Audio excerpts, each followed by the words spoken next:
Alright, we should be live up in here. I'm not seeing any indication that we are. Let me just make sure of that real quick.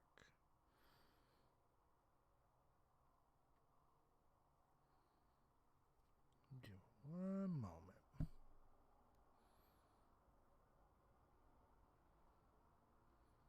Are we live? Yes, we're live. Alright, good. Make sure I can hear myself. Yes, we are. Alright, fair enough. Okay. Let me share this out. There we go.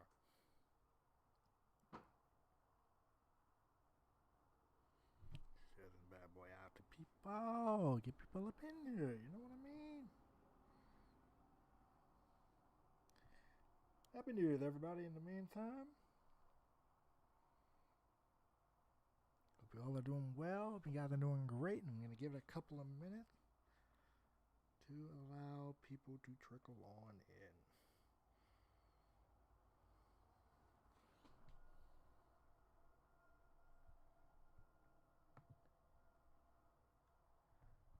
So we're going.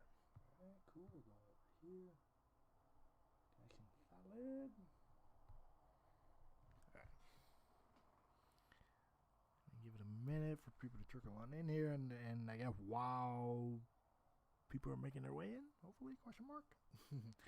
While people are making their way in, we're gonna cover a variety of things and kind of what the general plan is for Universe Mode going forward.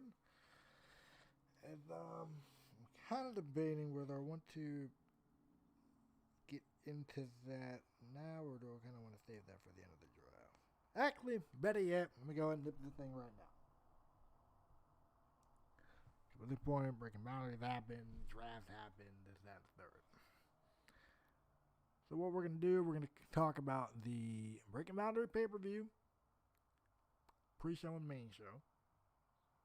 We're going to talk about the draft, night 1 and night 2.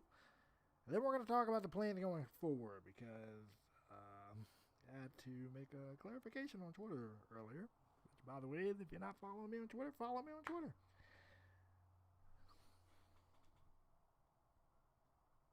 You know what? About 3 minutes in, so let me go ahead and just get this one started. People will join in when they join it. Alright, so let's start at the top. The Breaking Boundaries pre-show. Let me pull that order up on my phone here. Here it is. This is why you keep your notes. I always got this stuff with me. Actually, hold on. Let me give it a couple more minutes there.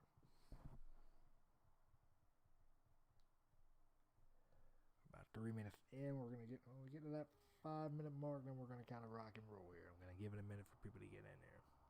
I got my notes ready. I got that stuff ready. Got my notes ready. And know how I'm gonna kind of address this thing, and we are going to get into it here. I'm trying to just give it some time for people to get in. I know it's a Friday afternoon and stuff. So if we get people in, cool. If not, leave it is. I think we probably might just go ahead and just get rolling, though. Yeah, forget it. Let's go ahead and get rolling. Anyway, let me go and do the proper intro. Hello. What is up? It's your boy, JNW Boss in the building. Welcome you guys to another edition of JNW versus the World, where we scour the globe and see what the universe has to offer. This time we are kind of staying in-house. Once again here to do a brief review of the Breaking Boundary show. We're going to cover the draft events, night 1 and 2. And then we're going to kind of get into what's next. So we're going to really go in chronological order of events here. But of course, with the reviews, I'm going to go ahead and, give my honest opinions. It's going to be, my honest take, my honest feelings. I've had fans people who watch this that thought differently than I do. Because I will admit, I'm my own worst critic. So, without further ado, since we have a lot to get into and I've waited enough time, let's get into it. We had a pre-show, admittedly. The Breaking Boundary pre-show kicked off with like a small backstage segment. Adrian Oxley, who was the All Out Action United States champion, Walked up to Brian Dexter, basically, trash talked him before his open challenge. Brian Dexter, the AOR Global Champion. Basically trash talked him and said, oh, you're not as good of a champion as me, and essentially told Brian Dexter that he's second best. Or it's okay being second best. And then Brian Dexter then properly rebutted and said, all right, cool, but what have you done really? I mean, I've beaten, I just literally just beat the world champion on the most recent, All Out Revolution episode. What have you done? And if you don't believe that, I'm better than that. Hold on. If you don't believe that I'm as good as you say you are, or dang, I done jacked that all up. Anyway, the point is, Brian Dexter rebutted what Adrian was saying. No, I'm better than what you think I am, and you can watch me do that next. Which leads into, well, first, I like this thing because it kind of did set the theme for what you would see during the rest of the main show, or definitely when we get into the main show, but it definitely kind of sets the theme of like the interpromotional tension and everything, which is going to come into great play if we talk about a lot of the stuff on the show. So we kick it off with an open challenge. Brian Dexter defending the Global Championship in an open challenge, which was answered by Alex and Draven. I guess I chose Alex and Draven because, he's had a match with Alex before. I was actually running through, before I locked in on who it was going to be, I was kind of running through, test opponent form, and I'm like, yeah, okay, that was good, but nah. Or, okay, this would be cool, but nah. I decided to run with Alex here because I feel that first, again, these two been in the ring before, so they have a little bit of history there, and I can properly kick off the story I've been wanting to tell with Alec for a little while now. So it gave me the chance to finally kick that story off that you'll see as the week go along. And Brian and Alec, they had a decent little match here. Well, anything too crazy, but it didn't need to be. It was literally the first match on a pre-show. What were you expecting? If you were expecting some 5-star clinic out of a pre-show, then you may have been disappointed. But for the purpose of opening the pre-show, getting the crowd hot, whatever, it did its job. Alec looked good. Brian, of course, looked great. I kind of tied into the previous segment with jumping towards the end of the match here. Adrian Oxley tried to run out to the ring and cost Brian Dexter his match. That failed. He got dropped for it. It almost worked, though. It almost worked because when he ran back in the ring after dropping Adrian on the floor, he ran right into, I think, a brainbuster from Alex, and he got like a close 2.9. Long story short, Brian ended up coming back. Hit the F5, which is a finisher. I don't have a specific name for it, nor was I provided one for the creators, so I'm still mentally trying to work my way through that part. Anyway, Brian Dexter picks up the win, retaining his global championship. Solid 2.5, but it's not bad. I mean, it wasn't meant to be anything crazy, so it is what it is. I'm not mad at it personally. Not mad at it personally because it wasn't meant to be anything crazy. It wasn't crazy, and it wasn't meant to be anything crazy. So there you go. The next thing that we do here, we have Christina Miller and The Ice kind of they're catching up in the backstage area. They're, chatting about, oh yeah, they're excited about the show, but they're a little nervous about this interpromotional tension that's been going on. Because up to this point, the main sense of interpromotional tension we've seen has been from Carmen and Gloria, or Carmen and Carolyn. Because, well, I'm going to get into that in a little bit, but we've been seeing, a lot of mainly just interpromotional tension between those two. And, and then 2 Squad Up and JB, but they're scheduled for, or 2 Squad Up and the Twisted Disciple, but they're scheduled for an interpromotional tag match later in the show, or on the main show. So we're definitely going to cover that too. We're definitely going to get into that as well. And yeah, that was basically the crux of the segment. Again, the general manager even acknowledging that things are a little off around here, and we kind of need to make sure things don't get too out of hand, pretty much. Then we move on to the next matchup on the pre-show. AOA All-Star Championship was on the line as Austin Wallace took on the champion Destry Carlton. If you've seen an Austin Wallace match before, this was pretty straight down the line. If you haven't seen an Austin Wallace match before, then I will say it is heel matchup 101. So Austin Wallace basically was starting out pretty cocky during the matchup. In fact, I think he actually jumped Dexter from behind. I think. I'm not sure. I don't think he did. But basically, Austin Wallace was, doing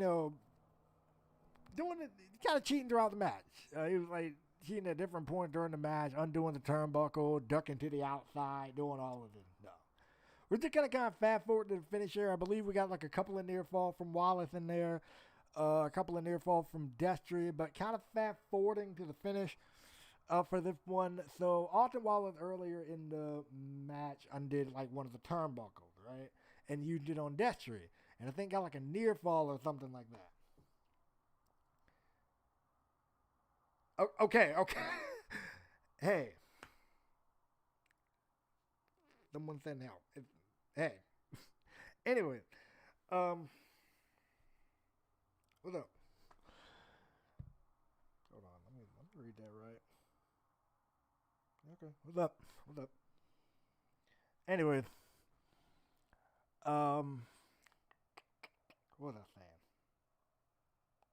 That threw me off, right? Oh yeah, Austin Wallace undid the turnbuckle. He undid the turnbuckle pad, and after he undid the turnbuckle pad, I think he attempted to throw Destry into it, or he may have actually thrown Destry into it. I'm almost want to say he did. Bottom line, it didn't work. Destry comes back, fires back, does the same thing, throws him into the turnbuckle, and picks up the win. So Austin Wallace's attempt to cheat backfired heavy. Destry wins. Destry retains the All-Star Championship. Solid again, 2.5, because it's like, it wasn't nothing great. Wasn't meant to like blow the roof off the place. Wasn't great. Wasn't meant to blow the roof off the place. And yeah, pretty much that's what it was. I mean, standard matchup, standard result. Destry wins. They got in and out in about less than 10 minutes, I want to say. They got in and out of the match in about less than 10 minutes. So, hold on a second.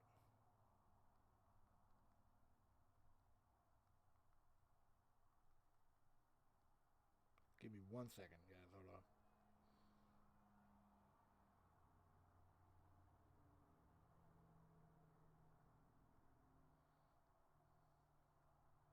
Give me 1 moment. Hold on.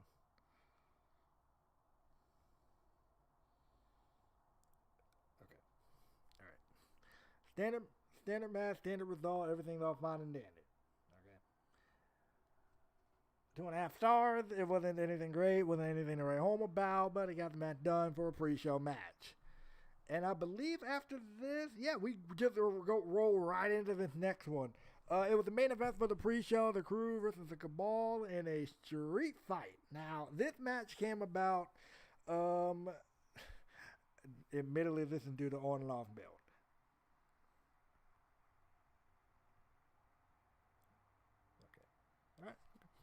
Admittedly, this is due to a little bit of on and off build. I had to double check something, guys. Don't worry about it. I had to double check something.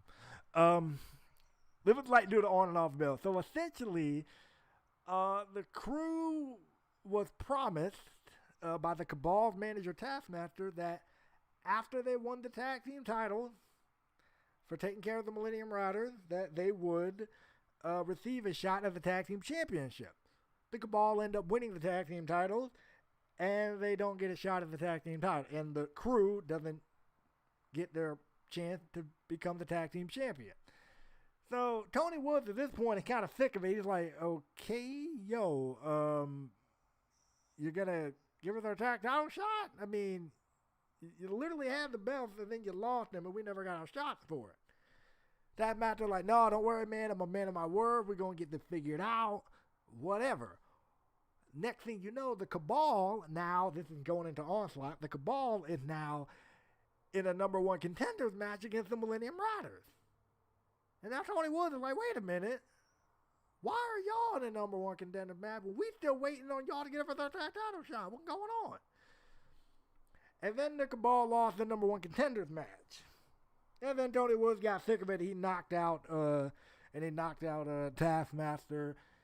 And then I think about an episode or so later, him and Tony Woods and Eldridge get into a brawl. And that was practically it. I messed up and I felt completely off on this feud, but I didn't mean to. And I wanted to get some more build going, but I guess my mind was on the other matches on the card and getting Brian Dexter in a good spot and whatever. That this one slipped over my head completely.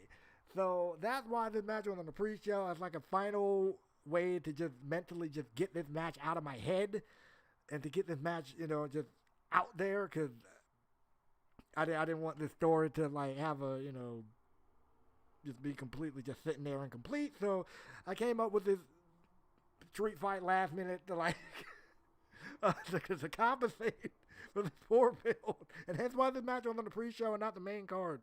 But I came up with a street fight to kind of compensate for the poor build and such, and really just to get this storyline to bring some type of conclusion to the story, because I kind of slipped up on this. And so, long story short, Crew wins. It was a good street. Admittedly, this was a pretty good street fight. Like, I don't do tornado tag matches often because I think they're dealing with an AI element is complex, to say the least. So having to maneuver both teams to make this work, I thought it turned out pretty good. I was happy with it. The Crew wins. I think they went a little over 10 minutes, I want to say, maybe close to 15.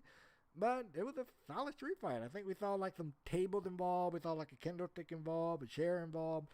And we saw some pretty good spots in general. I didn't get too crazy because I knew I had a last woman standing match on the main card, and I knew I was gonna get mental in that match. So I didn't want to do too much here, but it did just enough that it kind of justified being a street fight. And they brawled all over the place. They used weapons. People went through tables. It was a fun little matchup. Crew wins.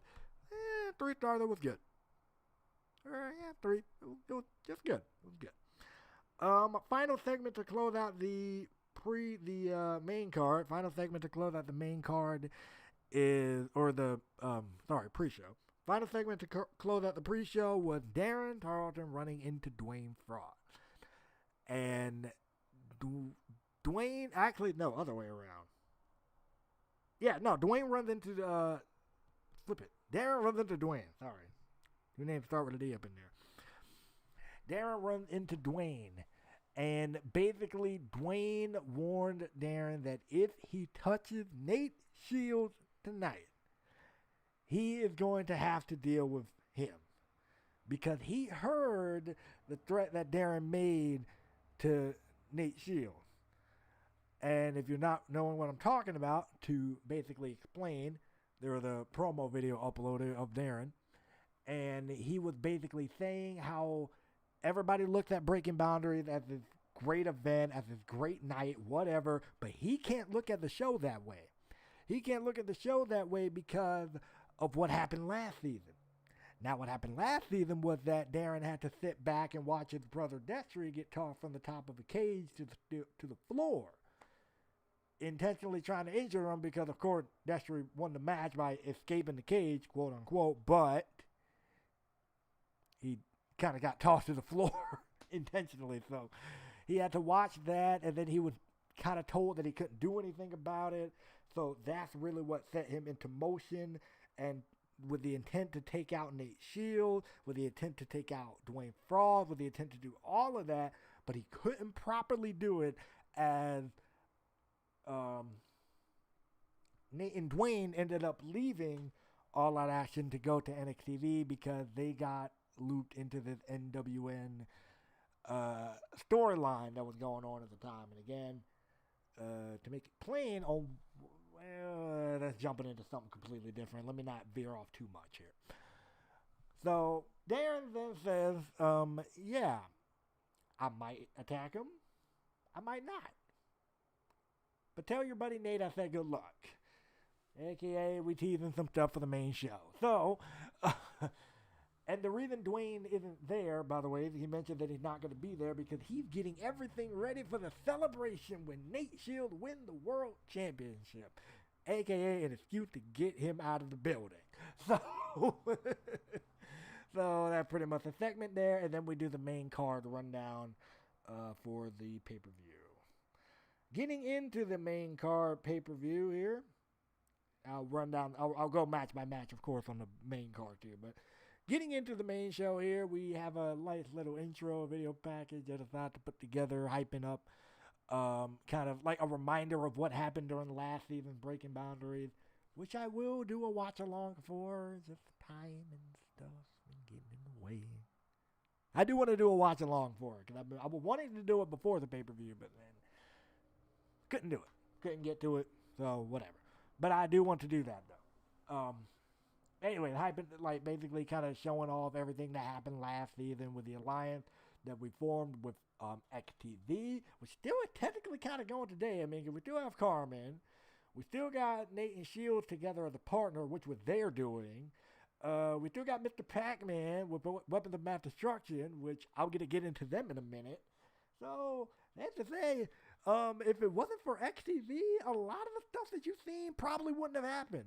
So we probably wouldn't have seen Nate and Dwayne as a tag team right now, to this day. We probably wouldn't see Pac-Man with Weapons of Mass Destruction. Weapons of Mass Destruction probably wouldn't have even won the tag team title, to tell you the honest truth. But they got so over with being with Pac-Man, it helped their standing. We probably wouldn't see, who else? We probably wouldn't even be seeing Dave as a main player like that in AOA right now. He probably would have showed up here and there, did his thing, and then left. Probably wouldn't have seen that. We definitely wouldn't have seen, well, no, I'm wrong. Not definitely. Darren's rise to the top wouldn't have happened as quickly as it did. Same for Destry while I'm at it. Their rise to the top wouldn't have happened as quickly as it did if it wasn't for the alliance with XTV and getting Darren and Destry and all of them involved. Pretty much.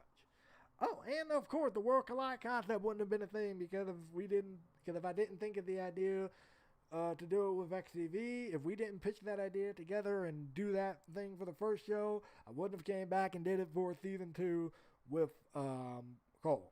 Now, we were going to do it. I was going to do it with XTV again, but life happened. Life got in the way. Couldn't do it.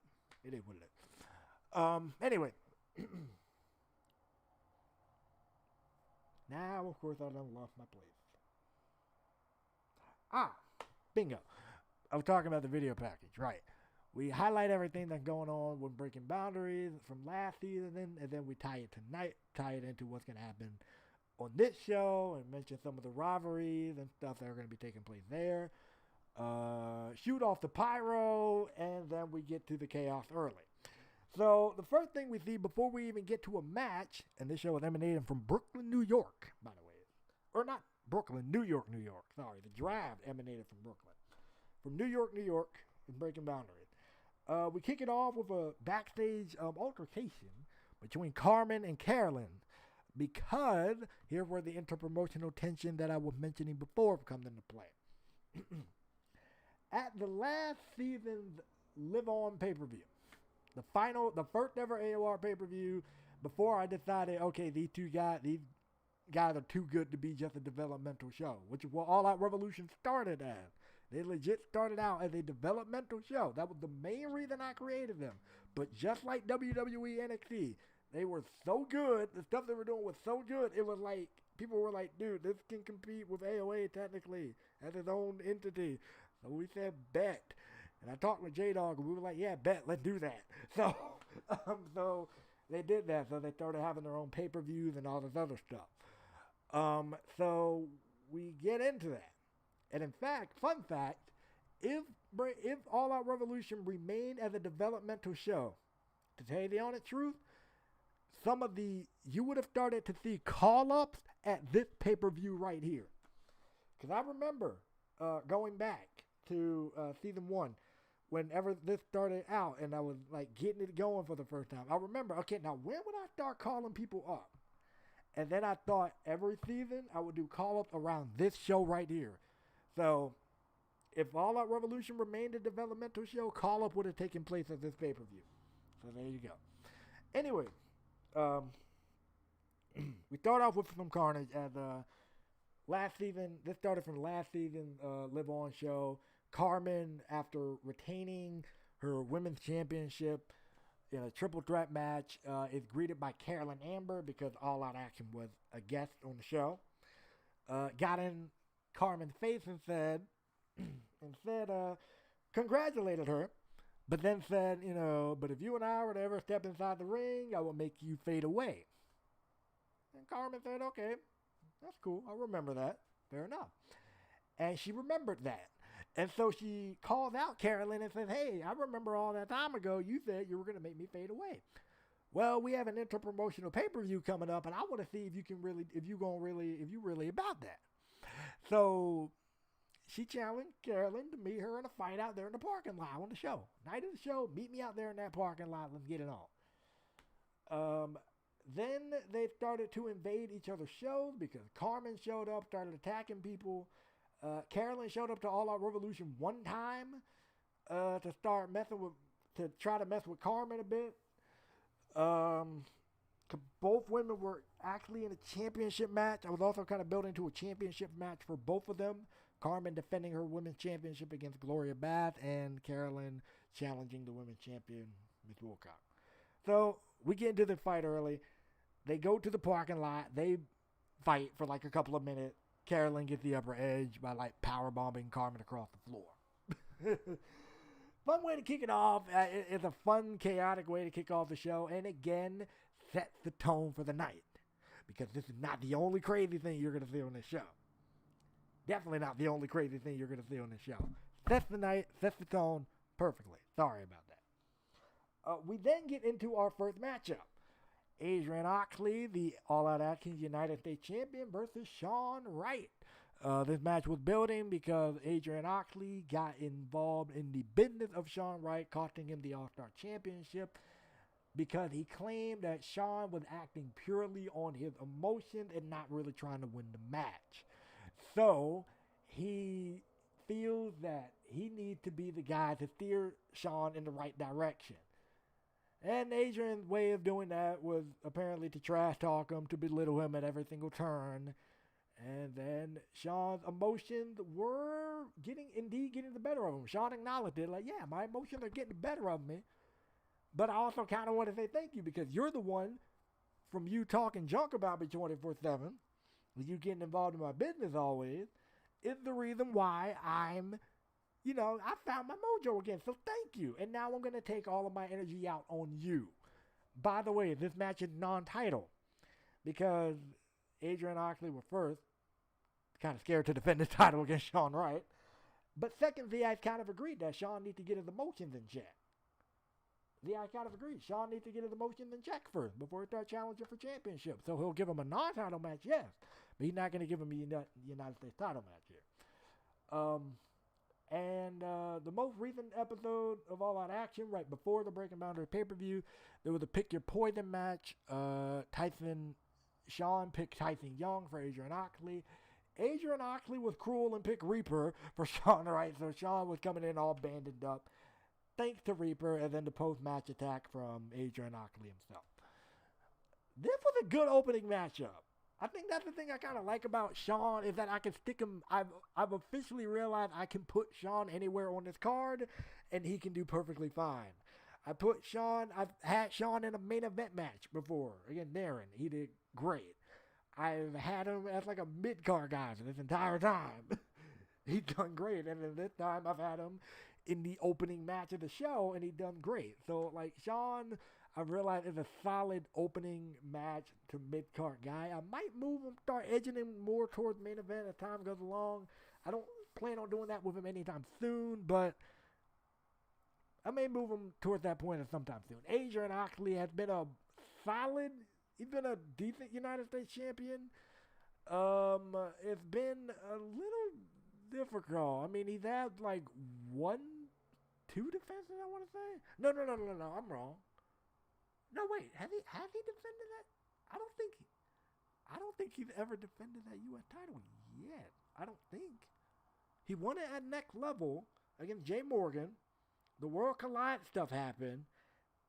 He had not actually defended that title yet. Oh, snap! Whoops.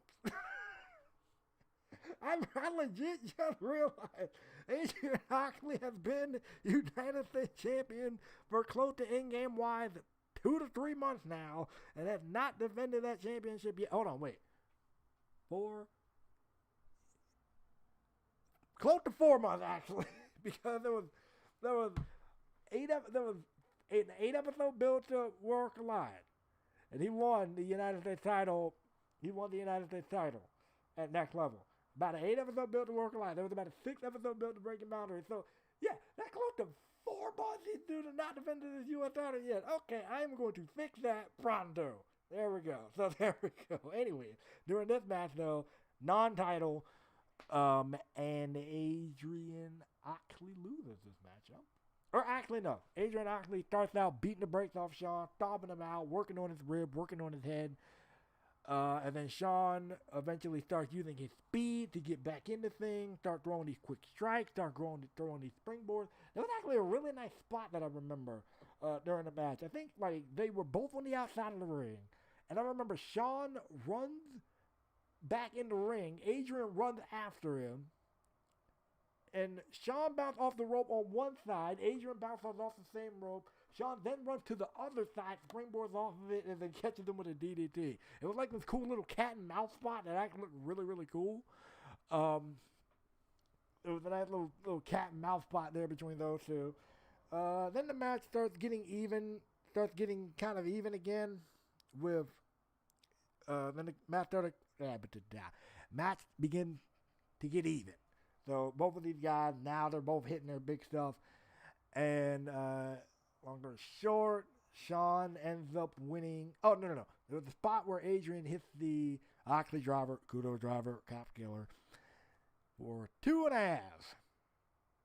There was a reason for that, because I didn't want him to hit the move in the first place. So he hit it and I had to stall. I stalled for a couple minutes.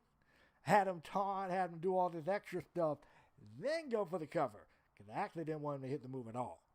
So there you go. So I still protected the Kudo driver, the cop killer, for those that think that move should be highly protected, and I agree. So there you go. Shawn ended up winning the matchup. Getting a win over the United States champion. Good thing. And then we get to a post-match. Shawn leaves. Brian Dexter comes out. Now, if you remember Brian Dexter, I just mentioned him. He was on the pre-show. Adrian got in his face, attempted to get in his business. So Brian Dexter comes out, drops him with the F5 on the floor, throws him back in, does it again. Again, continuing the stuff from the pre-show, because it matters here. Continuing the stuff from the pre-show, and again, adding to the chaos that we are going to see throughout the rest of the night. We then see Carmen, after recovering from the parking lot fight, gets up, she starts talking about Carolyn and promises that things are far from over between them two. Draft or not, they're far from over. And now it's time for you to watch a real champion at work. Leading right into the next matchup. Oh, real quick, Adrian, Shawn, 3 1/4. Good match. I liked it. Good way to start us off. Next matchup. Carmen defends her All Out Revolution Women's Championship against Gloria Bass. Long story short, Gloria Bass won a number 1 contenders match. He technically wins 2 of them, because the first matchup she had was against Haley Victor. Gloria wins, but this was the episode where Jackson Wade had control over the show for helping invade CTP. So he said, "Oh, sorry, I forgot. You're not the number 1 contender yet. I meant to say that the winner faces Madison Barnes, and that person becomes the number 1 contender." So she technically wins 2 number 1 contenders matches in order to get this opportunity here. She beats Madison Barnes, and then after this, Carmen proceeds to just downplay Gloria. Not bury her, but just downplay her. say that, she's not all that she is hyped up to be. She admits that Gloria got power, Gloria got speed, but it's nothing compared to what Carmen has done, and it's nothing compared to what Carmen is going to do when she gets in the ring with Gloria at Breaking Boundaries. So, in the go-on weeks of the show, we kind of start to see a more vicious side of Gloria. Gloria's getting a little bit aggressive. There was a spot after one of her matches where Carmen is coming down to the ring. Gloria grabs a baseball bat because she ain't stupid and she's ready to protect herself. And then I think Carmen tried to take a swing at her. No. No, that was a go-home show. I'm sorry. I'm getting my week confused. Carmen cuts a promo on Gloria. And then she just leaves because she sees Gloria has a baseball bat and she ain't stupid. So, the following week, go home show. Carmen comes out after Gloria had a match. Gloria wins, cuts a promo. Carmen comes out, rebuttals that promo, then tries to take a cheap shot at her, fails. Gloria drops her, grabs the championship, the symbolic, this is going to be the fate of the pay-per-view type stuff, and then puts the belt down and then just let Carmen crawl and go get the belt. Now, everybody knows that's bad luck 101 in professional wrestling. You don't touch the belt before you win it at the pay-per-view. That didn't apply here. However, before we get to that moment, these two had a killer matchup. Seriously, this was the match that I wasn't feeling it at first when I was recording it. I wasn't feeling it so much again when I was doing the commentary for it. I thought it was good. Actually, no. I wasn't feeling it as much when I was recording it. I did the commentary for it. I'm like, okay, this is pretty good. It seems like this was a pretty good match here. And then I watched it back, and then I'm like, oh, this match was really freaking good. Like, this match surprised me, admittedly, with how good the one was. Great spots, great near falls, a lot of high impact moves, some cool reversals, like Carmen flipped out of the air raid crash a couple of times, which is a beautiful reversal. I think she flipped out of the air raid crash one time into that T-bone suplex that she does as a finisher. Gloria kicks out at like 2.5. The drop, the base, which is a spinning sidewalk slam that Gloria does, got reversed into a DDT. Good stuff. Overall, really good match. I think Gloria ended up just going on a hot streak, getting a massive wave of momentum, and she ended up winning the women's championship. Golden matchup between these two women. I would say probably like 3.5, 3.75. This was a really, really, really good women's championship match. Again, surprised me with how good it turned out. After that, we pick up with everything with Brian Dexter and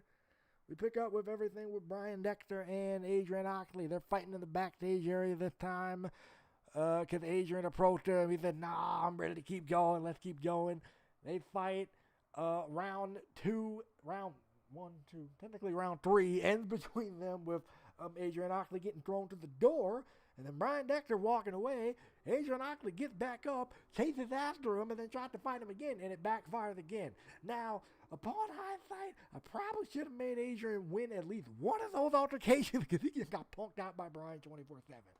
So it wasn't really a good look for Adrian, and yeah, he really should have, got something on Brian there because he kind of got punked out a lot. And it does build to one other thing that we're going to get into a little bit later. Not on the pay-per-view, but later on. Then the next match, All Out Revolution tag team titles are on the line. Wolfpack versus the Millennium Riders. I feel bad for the bill for this match. I'm disappointed in myself for the bill for this match. Because this is a dream match of mine. It was a dream match of mine since I realized the Millennium Riders were over as they were. And so, skipping over the iffy build for this, solid tag team matchup. I started this one out pretty slow. And I think I did like a trade-off. So I think Spike and Brian started, or I think it was Spike and Brian. I think Spike and Brian started it all, and then Sean and Seth, they went at it, and it was like chain wrestling stuff. So they wasn't even getting too crazy. It was like chain wrestling stuff. Then Wolfpack started to do some underhanded stuff to keep the match in their possession. Then the Millennium Riders caught on, and they started doing it. And then before you know it, all 14 were just going mental. This was your Flippy Boy stuff if you're into that. This was your Flippy Boy matchup if you are into that. It was fast-paced. It was chaotic. It was all over the place. It's your Flippy Boy matchup for the evening. Long story short, Millennium Riders ended up recovering because I think Wolfpack hit the thrill of the hunt. They recover. They hit the Brainbuster Frog Splash finish. Blake and Murphy former move, if y'all remember that. They hit that move and they win the tag team title. Come to think about it, it's kind of long overdue for them. Because I was really debating them winning the ladder match at Live On back in the time. But I'm like, no, I think I got something with the Cabal here, and I kind of did, technically, from a story perspective. So I kind of did. But, so long overdue for these guys. It was only really a matter of time before they were going to win the AOR Tag Team Championship, so they win it here, beating a veteran team like Wolfpack. Good way to do it. Good match, good pay-per-view. Good pay-per-view to do it on, too. One of the biggest shows of the year. You know, kind of passing the torch, if you may say. Millennium Riders get the win. New All Out Revolution Tag Team Champions. 3 1/2. It was good. I thought it was a really, really, really good tag team matchup. Not one of the best matches I've done. Not one of the best. I didn't think it was the best tag match I've done because I think the finish, to me, like the finish felt a little flat. A little. But this wasn't a bad tag match. 3.5 stuff. 3.5. Good. It was good. Good tag match. We then switch the time of day to evening, and then we see Mr. Bloomberg getting angry at the Ice and Christina for their lack of control. Basically, Mr. Bloomberg and getting on their case and blaming them and sitting there saying, yo, this pay-per-view has been an absolute failure because your men and women are absolutely out of control. They're absolutely out of line with what they are doing. Christina and the Ice go like, yeah, dude, but this is the first time we're doing an interpromotional pay-per-view. Tensions are going to run high, you know, and we now know what to do going forward to prevent all this craziness from happening. Then Mr. Bloomberg kind of does a little bit of foreshadowing and says that, you know, oh, y'all need to get it together because if anything tragic happens on this show, I'm going to make you two regret it for the rest of your lives. Do a little bit of foreshadowing here. Tells them to fix it. Ain't really nothing to fix, but all right. Carolyn Amber, next matchup. Carolyn Amber versus Miss Wilcox for the Mr. Bloomberg. By the way, you're gonna hear that name, Mr. Bloomberg, a lot. Anyways, coming up next, it was Miss Wilcox versus Carolyn Amber for the All Out Action Women's Championship. This matchup was not long. Didn't need to be either. This match was a solid 8 or so minutes long because the story leading into this one is that Carolyn is getting her rematch from the Next Level pay-per-view a couple of months prior. And this time, she's going to make sure that Madison Phillips is out of the equation, who is Miss Wilcox's little running buddy. Going to make sure Madison Phillips is out of the equation completely. Not to be a factor in this matchup. And so during the match on All Out Action, I believe it was episode 60, during the match, Gloria drags Miss Madison to the stage. Miss Wilcox gets distracted and lost. But she drags Madison to the stage, and then after Miss Wilcox loses, proceeded to powerbomb Madison off the stage. Now with the animation, it has her landing, instead of like on her back and her shoulders, and has her landing on her head and her neck, folding her over. So, safe to say, Madison Barnes was definitely not a factor in this matchup. And so after that, Miss Wilcox was kind of scared of Carolyn, kind of ducking Carolyn, and Carolyn decided to play a little bit of mind game with Miss Wilcox on the final episode. She's standing in front of a green screen of the match card, of the closed curtain for the match card. And she basically says, well done, but at Breaking Boundaries, you took the Women's Championship from me. And at Breaking Boundaries, I'm going to get everything back from you, and you will fade away. Tapping into the Twisted Disciple side of Carolyn Amber, because Carolyn Amber is still with the Twisted Disciple. She hasn't split from them, hence why she's still using the music. She's still with the Twisted Disciple, but since their phase, and since, Carolyn's been, busy with the Women's Championship and all that, she hasn't really been on the, physically allied with and it's weird. Actually, come to think about it, it's weird. Carolyn technically is phased. All three other members of the Twisted Disciples are healed, but I don't want to kick Carolyn out of the group. So hence why you don't really see Carolyn with them. She's still with the group, she's still in the group, just she's been doing her own thing. And she did her own thing in this match, basically whooped the brakes off of Miss Wilcox. Miss Wilcox got a little bit of offense in, but if you were to rate the thing on the percentage, it's 80-20 in the favor of Carolyn. So Carolyn did her thing. Didn't need to be long because the whole story is, can Miss Wilcox get the job done with Madison not present? She couldn't. Carolyn wins. I'm not mad at it though. About 2 1/4, not bad. 2 1/4. But 2 1/4, not bad for me. Middle it was okay, average match. Weakest match of the night, in my opinion. But it was perfectly fine because it didn't need to be long. Just because you're on a big pay-per-view, your matches don't need to go long. They don't have to go long. And this match didn't need to go long. Carolyn wins. Carolyn wins the championship. Probably everybody and their mama saw this coming to watch it AOA. So, Carolyn wins. The only other alternative would be Miss Wilcox, she's doing again, but that's really kind of what happened the first match. So why repeat the same story? You get to the conclusion. You know what I mean? I technically could have had her do it. I could have had Miss Wilcox, get qualified on her own this time, and whatever the deal. But, didn't need to. Carolyn wins, 2-time AOA Women's Champion. Congratulations. After the matchup, Carmen comes out, not really happy that she just lost her Women's Championship. Go to attack Carolyn, however.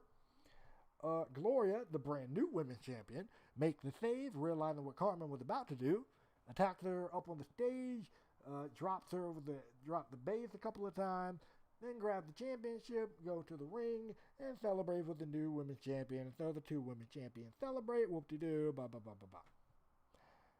Ashley Knight runs into Angelina.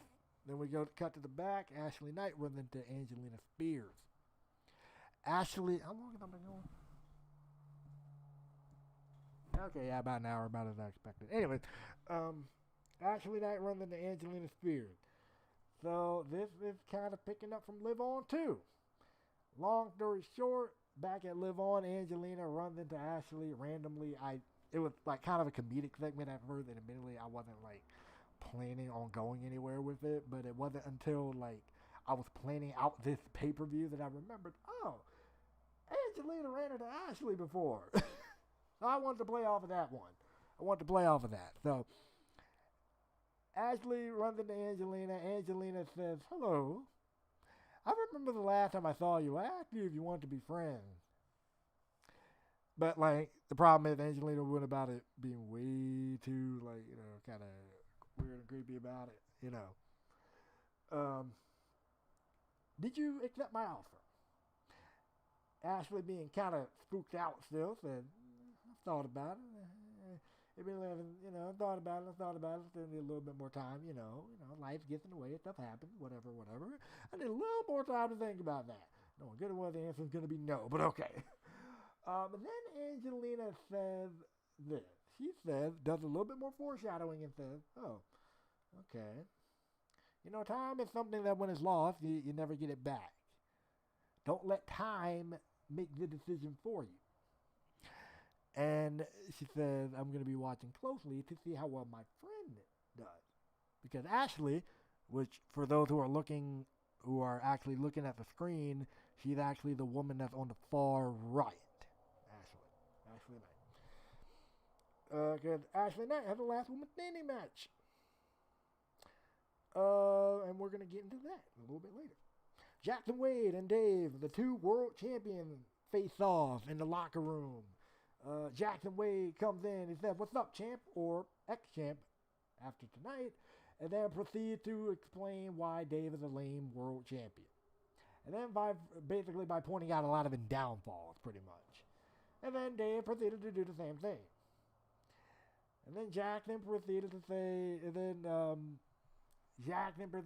"Oh, I've beaten you before. What you talking about? I've beaten you before. Like, don't be talking to me like you crazy." That man, don't you be talking to me like you crazy. I've beaten you before. I got no problem doing it again. Dave said, "Okay, well, do something then. Do something. Get crazy. Swing. And I'm going to send you flying across this room, boy." Jackson says, "Oh, you call me a boy? Well, I'm going to show you what a man's like then." And then goes to take a swing at Dave. That didn't work. So they start fighting. They start fighting out into the hallway.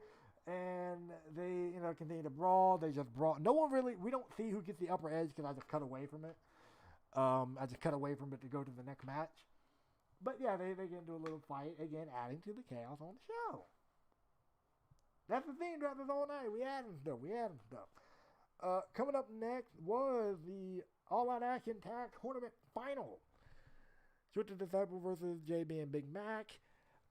This match came about because after Onslaught, in which Johnny Evil and Simon Ortiz won the tag team titles, since Nate Shield and Dwayne Frost were not banned from All Out Action. Okay, hold on. I need to go all the way back then, all right? If I'm going to explain this, I need to go all the way back. But give me 2 seconds.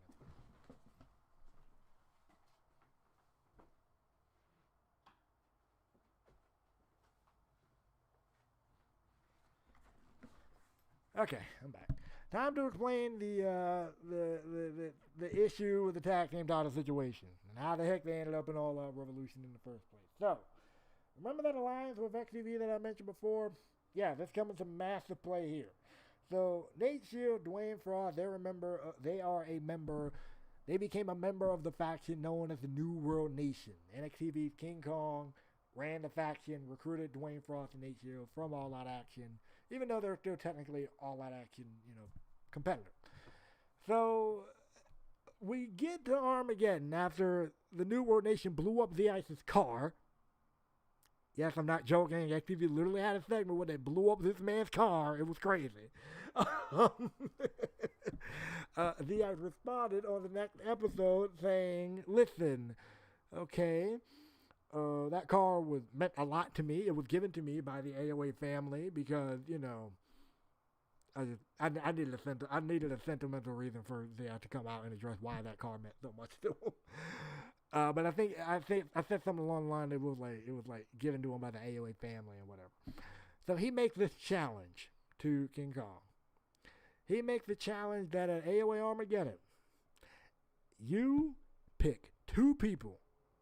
I need the New World Nation to get 3 people. I don't care who they are. Get 3 people. And the Ice is going to pick 3 people. And they are going to have a 6-man TLC tag match at Armageddon.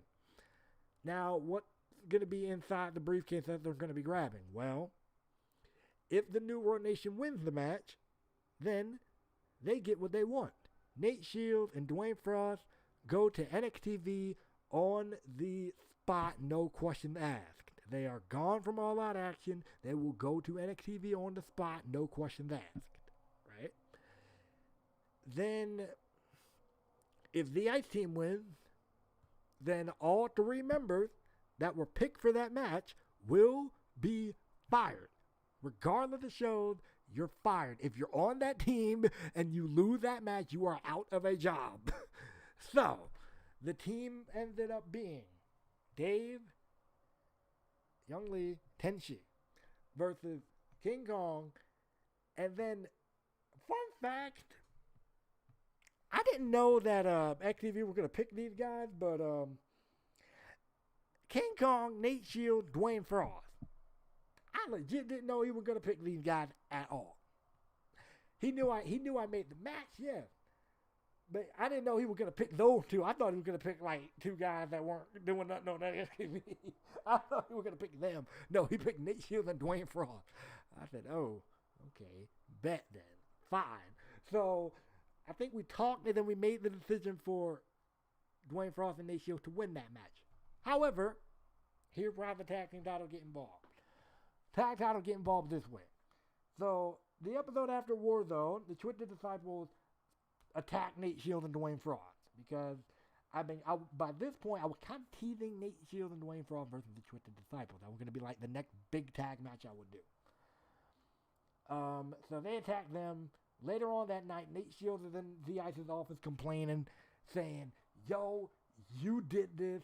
You're trying to weaken us before Armageddon. Whatever, right? The Ice said, no, why would I do that? And then, cause dude, you don't like it, you don't trust it. Why would you do it? Blah, blah, blah. Whatever, right? So the Ice, no. So Nate Shields then tells the Ice, he tells him, hey, listen, at Armageddon, or actually, he says, we want the Twisted Disciples. And in fact, since we're the best tag team in all that action, make it a number one contenders match.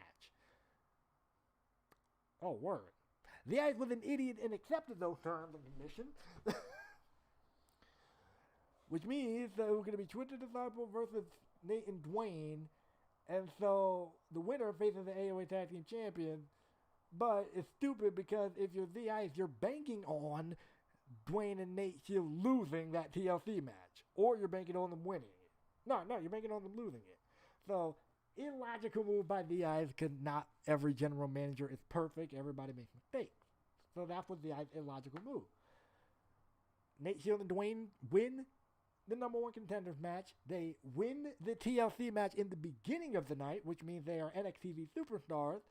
And then later on in the show, they win, later on Armageddon, they win the AOA Tag Team Championship. And by the way, the number one contender match happened on the AOA episode.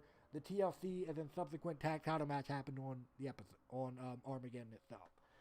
So that's why, for the first half of the season, All Out Action did not have tag team championships on the show. Now, since life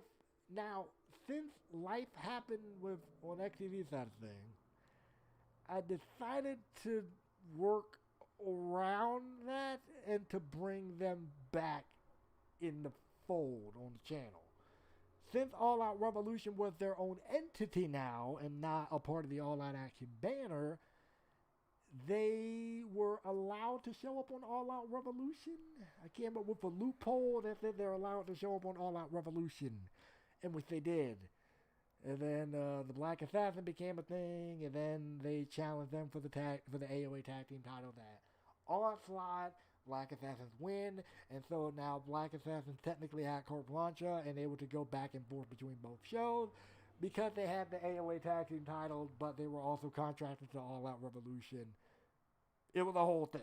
So after the Black Assassins won the title at Onslaught, then we had this tournament to crown number one contender. As mentioned before, they're technically on All Out Revolution, but they were carrying the AOA Tag Team titles. It was an interpromotional tournament. Final guys, Twisted Disciples 2 Squad Up. Long story aside, this was a good match again. And these two teams were going back and forth on both each other's shows, just causing chaos, getting in each other's business, whole deal. Good build. And it really encouraged me, admittedly. It was a good build that encouraged me that I can do tag feud that doesn't involve the tag team title. That was just a tournament finals match that I was building to. That's it. That was a tournament finals match I was building to. And with how it finished, I could technically do more with it if I want to. So JB and Ace Stone coming in banged up because on the final All Out Action episode, they beat each other so bad to the point where Mr. Bloomberg came out and stopped the match, and they weren't even going for pinfall, submission, nothing. But this was better than the tag title match in my opinion. Because Twisted Disciples came out hot and heavy. They beat the brakes off the the Twisted Disciples and Ace Stone specifically. So then Ace Stone and company, they get the upper edge. They get the better of everything. Then they start double teaming JB. JB make the tag to Big Mac. Big Mac starts running wild, going crazy. Twisted Disciples put a stop to him. Then Big Mac gets the advantage again, starts running wild again, this time with JB. Finish up the match. I think the ref gets knocked down by JS3. Twisted Disciple uses a steel chair to cheat. Ace Stone hits a broken wheel knee strike to the side of the head. 1, 2, 3. Twisted Disciples win. They are the tournament final winner, which means they will get an AOA Tag Team title opportunity in an AOA Tag Team Championship match, night 1 of the draft. 3-4. It was good. Great action. Again, like I said, I prefer this match over the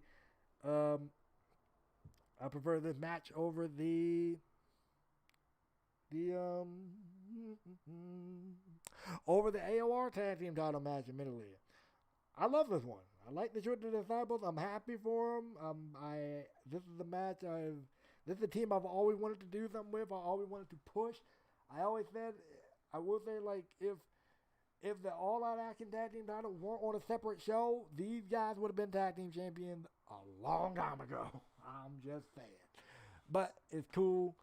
They win the tournament here. We're going to get into their match in draft night 1 in a minute, and I'm going to probably have to do a speedball version going forward, but all right. Win the match. Good match. 3 and 3/4 stars. We move forward. We go right into the last woman standing match. We show a graphic, show a video package highlighting their history, whatever. Last woman standing. We're almost at the end of the show. Ashley Knight, Chloe Sharp. These women beat the brakes off each other. This match got super extreme. And it started out pretty hot, too, with Chloe hitting the jumping knee strike. That she had as a finisher, by the way. Hits the jumping knee strike for a close 9 count. Then she tried to go for it again with Ashley stands up. Ashley moves out of the way, puts her on the shoulder. Boom, GTS. Like a 7 or an 8. Then these two start bringing out weapons. They're bringing out ladders, tables, chairs, kendo sticks. I think they may have brought out a baseball bat. I don't know. They start going wild. We are seeing people get slammed on the ladder. Ashley lays Chloe across the ladder. They hit a moonsault. Chloe jumped from the top rope to the outside, splashing Ashley through a table. They're getting hit with steps. They're getting power bombed on steps, dropped to the outside of the ring. Carnage, right? Then, again, throughout this, you're seeing close. You're seeing, the referee's count. He's getting to like 7. He's getting to like 6, 7, 8, 9. It's crazy. 7, 8, 9 is crazy. Real close counts here. They go to the back. I tried to move this backstage part along a little faster because you already know how I feel about this backstage stuff. It can slow you down sometimes. I don't know why, but it just feels that way. And it gets to a point, I think Ashley hits a GTS, and it's like a 9 count to Chloe. Chloe gets up, but Ashley's not anywhere nearby. So Chloe starts looking around, and where the heck did she go? She starts walking out to the parking lot, and then Chloe gets hit with a fire extinguisher right in the face. Kind of a callback to one of their brawls that they had a while ago, that you actually see it in the video package. So it's a callback to that. They start fighting in the parking lot. A couple of close counts later, we're getting to the finish of this matchup here. So I think Chloe knocks out Ashley. She goes to the top of the truck. Now at this point, I'm insinuating that she was either waiting for Ashley to get up, or she was, or whatever, before she was going to make a move, or maybe she would have decided against it. We don't know what she would have did, so I was just making assumptions on commentary. Ashley goes up to the truck with her. They start fighting and fighting and fighting and fighting and fighting. And I'm playing it off like, oh goodness, somebody gonna get third. This is not good. This is not good. This is not good. Ladies, please be careful up there. Then we see Angelina running into the parking lot. And then we're still hearing them fight. We're not seeing anything on screen, but we're seeing Angelina run out this parking lot. She climbs the ladder. She climbs to the other side. Now she's up on top of the truck with Chloe and Ashley. And so then Chloe stops because she knocked Ashley over to the other side. I'm presuming Ashley's like selling here or whatever. I'm assuming, like you don't see Ashley on screen, but assume she's selling and we're just looking on at what the flipping says. Chloe goes to walk toward Angelina. Angelina tosses her off. And she hits her back on the edge of the crate, the little blue crate that are there. She hits her back on the edge of that going down. So I'm like, oh, that was disturbing. That was gross. The fall already was going to be a cool spot, but like adding to the fact that she hit the crate, that was not intentional, by the way. She hit the crate, made it even worse. Angelina just walks over to Ashley, just stares at her, drops down, walks away, 10 count, Ashley wins. Or 10 count. 10 count started happening as, 10 count happened, of course, as soon as Chloe hit the floor, right? Then we see Ashley walk, or while the 10 count going on, you see Angelina walking over to Ashley, just looks at her, drops down, walk away. 10 count, Ashley wins. Reluctantly, Ashley wins. Ashley jumped down, is like showing concern, like what the heck, like why did it even have to come to that? Great character building moment that we see expanded on a little bit more during the draft. But Chloe is going to be off for a while, clearly, after that. 4 1/4. Way better than this match had any right to be. Or not any right to be, but way better than expected going in. Way better than I thought looking at it in full. Great match. Tremendous match. And I think this is where the car kicks into high gear. Next matchup, first we crowd cut a bit. I crowd cut for a while to just let that moment sink in, what we just saw. We try to bring people back in. We have Johnny Rivers doing an interview, basically giving his prediction on who he thinks is gonna win the triple threat match, because he faces the winner of the triple threat match in a championship match, since he won the number 1 contenders match a while ago on All Out Action. Stating that he will face the winner of this triple threat match. So there you go. He picked Dave. I just had him pick Dave because put the champion over. Why not? Nothing personal. Just had him pick the champion. Just put the champion over, that type of stuff. We get into that triple threat match. Dave versus Mac Wolf versus A2J All Out Action World Championship. Dave, for those who are brand new to the series, Dave is on their far left on this thumbnail. Chloe is the other girl that's standing right there next to Ashley. Redheaded girl. And right next to Ashley. So there you go. Here we go. Triple threat match, AOA World Championship on the line. Dave, Mac Wolf, A2J. This was a phenomenal triple threat match. Honestly, the best triple threat match I have ever done for anyone. Period. This was a phenomenal triple threat match. Dave looked like a monster throughout. He was tossing A2J aside, tossing Mac Wolf aside, and the only way that A2J and Mac Wolf could have gotten anything going is that they had to double team him. I think there was one point Dave and A2J were on the outside. Dave was beating up A2J, and then Mac Wolf did a springboard to the outside, but then Dave got up in 2 seconds. And it continued to beat the brakes off of Mac Wolf. Here. There was a spot a little bit later, I think maybe a couple of minutes after that, where Dave is on the, I think he just tossed Mac Wolf to the outside or something like that. Turned around into a diving code breaker from A2J. Near fall. Dave continued to Dave continued to be dominant. I think he was in control for like the first quarter of this matchup. Then Mac Wolf and A2J start jumping in with chairs and weapons. They start jumping this man with weapons. And then they turn the attention towards each other, and then we get some great back and forth action between those two. Get some great near fall between those two while Dave is out. Dave gets back in. He spears, I think he speared Max, I believe. Continues to be a powerhouse, but again, it takes double teaming to keep him out of the equation. They do that. They keep fighting. And that was basically kind of the story of the match. They double team Dave to get him out of the equation. They fight each other. Dave gets back in, becomes a powerhouse for a couple of minutes. And then in fact, I think it get to a point where they don't have to double team. I think it got to a point where I was like having A2J and Mac Wolf kind of hold their own with Dave while the other one's on the outside or on the floor or whatever. But great story. I think it looked believable that any one of those guys could have won this matchup. And then we get to the finish. Now looking at the finish now, this was not the best looking finish here. I don't think it was the best looking finish. Because I think Dave just hit a move on Mac, and then like Dave kind of turned around to look at AJ, but then like turned back to get beaten on Mac. Wasn't the best looking finish.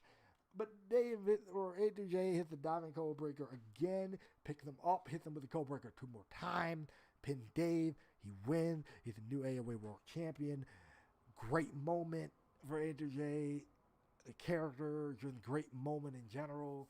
Finally, we see, someone, beat Dave and, take the world title and this, that, and third. Somebody would have been like, oh, it should have been there. And yeah, it should have been, but sometimes, I mean, we see it in wrestling all the time. Sometimes, that isn't always the, that isn't always the case. You don't always see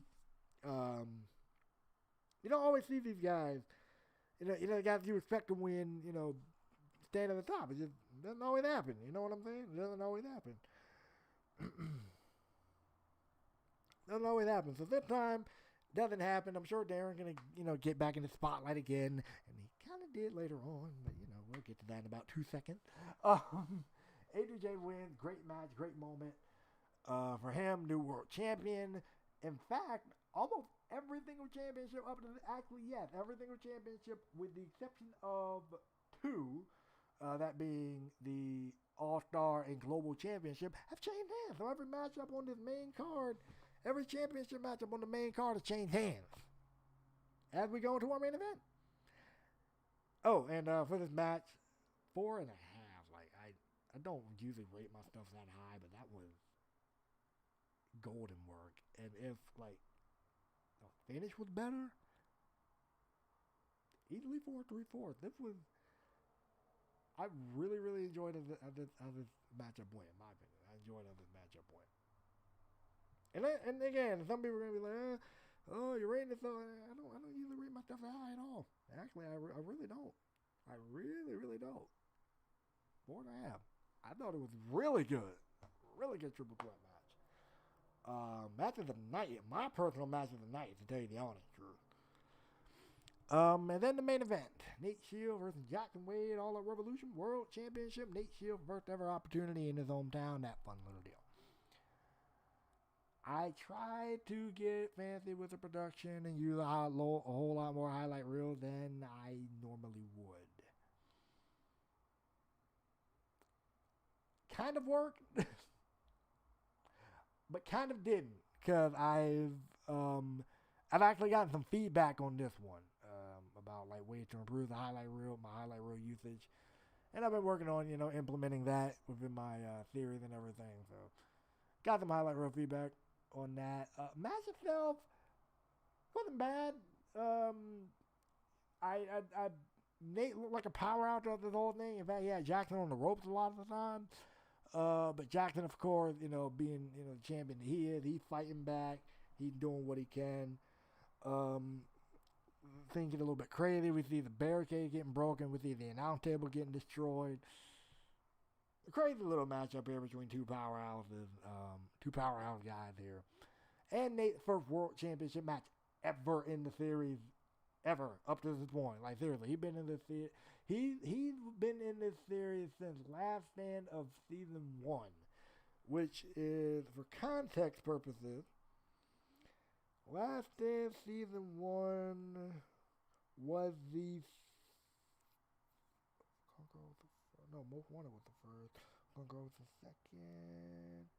The third pay-per-view of the season that I ever did. So he's been with the series since then and never had an opportunity at a single championship ever. And so he has his first one here, does great in it, but falls ever so slightly short. And I kind of bring it back to the fact that there is I might change the name of this move, but he is the Insanity Drive on Jackson Wade, Pounce, aka. And he gets a rope break, and I pin it back to that moment. It's like, if he didn't get the rope break right there, that would have been it. So to make Nate look good, and also gotta tell a little bit of a story, spin the narrative. You know what I mean? So Jackson Wade ended up winning. He ended up making Nate tap out with the torture rack, not the accordion rack. I decided to switch it up and use the torture rack for this one, and you win, and he wins the match. Boo! Boo! Jackson retains. Boo! Everybody wanted Nate to win. In fact, even a lot of the people I was talking to personally was like, yeah, Nate's going to win this match. Nate's going to win this match. Nate's going to win this match. Or he should win this match. No, he will not. So he did not win the match. Jackson Wade retains. He leaves New York. Still your All Out Revolution World Champion. Boo! 4 stars? 3 and 3/4 anyway. 3 and 3/4. I probably got 3 and 3/4. Good main event. Good main event. Not as good as the Triple Threat, but it was a good main event. And admittedly, I was actually bouncing back and forth between having this match close the show and the Triple Threat close the show. But then again, I decided I might have a little bit of an extra leverage if I have Jackson close out. And plus, I thought Jackson been the better champion up to this point, too. So I think use him as a draw as the main event, get him to close out the show. And plus, I had better leverage on what I can do because of what happened after this matchup. So, Jackson Wade wins the world title, walks away. Darren Tarleton proceeds to walk down the ramp. And then he proceeds to beat up Nate Shields, as mentioned all the way back at the close of the pre-show. He proceeds to beat up Nate Shields. Beats him up with a steel chair, hits a silver bullet knee strike, busting him open, just makes him look really bad. Then he tells Nate, finally, we can finish what you started. And then he leaves. Pretty much setting the stage for the draft, setting the stage for everything else you will see going forward. And I would close the show. This was, for the amount of stress that I was undergoing to do this pay-per-view, turned out great. I thought it turned out tremendous, actually. Great pay-per-view.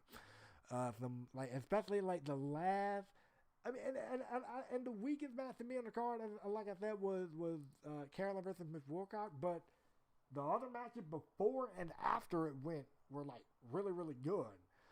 So I had one average to okay man, but everything around it was really good. And then the last 3 matches on this card really elevated this pay-per-view to something that was great. And then plus all the interpromotional chaos that was going on, and everything that leads to with the future, with the draft and everything, it was great. So overall, we rate this pay-per-view a solid 8 out of 10. 8 out of 10. It was some good pay-per-view, good work. Across the board, and I had a good time. I had a good time producing the pay-per-view. YouTube almost made me fighting them, though. Because during the premiere, I couldn't get this pay-per-view past 360p? During the pay-per-view, I couldn't get this match past 360p. I don't know why, I just couldn't. I couldn't.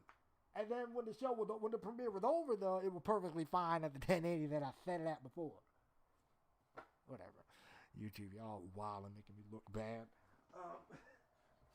But it was all good though. It's up on 1080 now. Like, if YouTube fixes stuff, it's at 1080 now, so it's all good. All right. We still got 2 nights of the draft to go. Okay.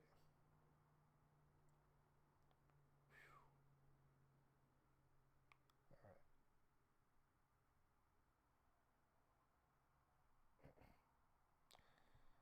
Okay. All right. 2 nights of the draft. I'm going to kind of. How long have I been going? Hour and 20 minutes. All right, back. All right. Draft night 1.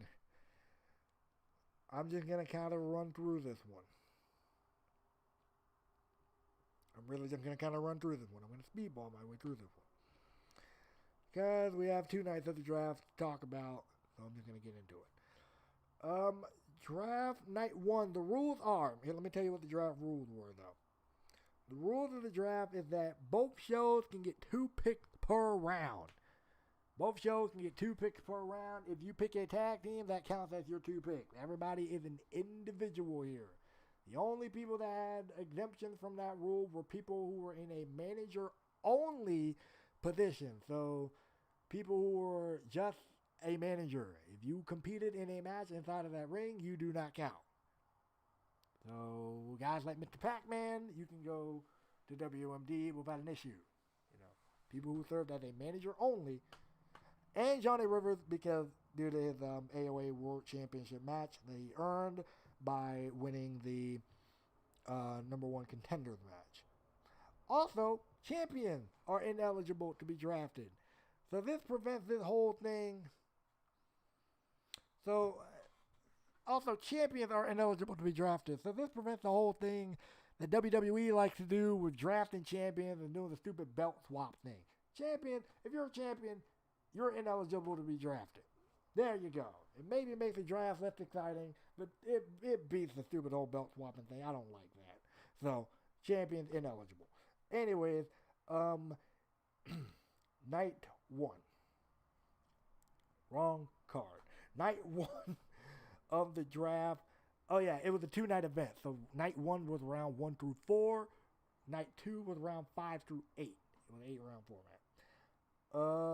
We do the intro, the pyro. Round 1 picks. All Out Revolution went first. They picked Reaper and Forsaken. Team Wicked. Go to All Out Revolution. It was a team that I felt really didn't need to stay in all that action anymore. They've been there for a long time now. Get them off the show. Get them to do something else. Solid first round pick. Good start to the first round. And then all that action in response, pick 2 squad up. Honestly, I was planning on moving those guys over there at some point anyways. So unfortunately, I had the draft to do it with. So we moved them over to the draft, and it tied into some stuff that happens later on anyway. So it worked out perfectly over her. We kick things off with Brian Dexter versus Adrian Oxley, champion versus champion. Oh wait, no, I skipped over something. Darren's going to come out to make a statement regarding why he did what he did. It instantly backfires. Dwayne Frost attacks him. Start fighting them. They fight to the back. Sets up the main event for later. Pretty much that's what it was. Simple segment to set up the main event. That's it. Champion versus champion. Brian Dexter versus Adrian Oxley. Spanning from everything I just mentioned a while ago with breaking boundaries, champion versus champion. Brian Dexter wins. Sorry, Adrian. I keep making the dude look bad. I'm sorry, bro. I don't mean to do this to you. But I'm sorry. But it's such and such. It happens. Brian Dexter wins. That's pretty much it. Destry versus Alex. Destry wins, and he beats Alex pretty quickly. Again, tying into a story you're going to start seeing develop pretty soon. Nothing more, nothing less. Alex tried to attack Destry from behind. Didn't work. Alex tried using the championship. Didn't work. In fact, Destry turned around and used it on him because he knocked out the ref. Destry then dropped him on his head 3 times, and it was a wrap. JB, is backstage talking about how him and Big Mac were robbed at breaking boundaries, and then how fitting it was though that they get drafted to All Out Action. And then Mr. Pac-Man comes in and he says, basically tells him that, yeah, okay, y'all sitting there whining and complaining, but All Out Act, but here's a little piece of advice. You might want to keep your words soft and sweet because you're going to have to eat them. And Weapons of Mass Destruction is going to be the team that's going to make you eat those words since you're doing all this talking about going after the tag team titles and whatnot. Well, JB says, out of respect, I am going to walk away, and I will see you two later. Except later was immediately right after that because Ryan Steven of Weapons of Mass Destruction jumped JB in the locker room area, leaving him laying. Coming up next, it was the newly drafted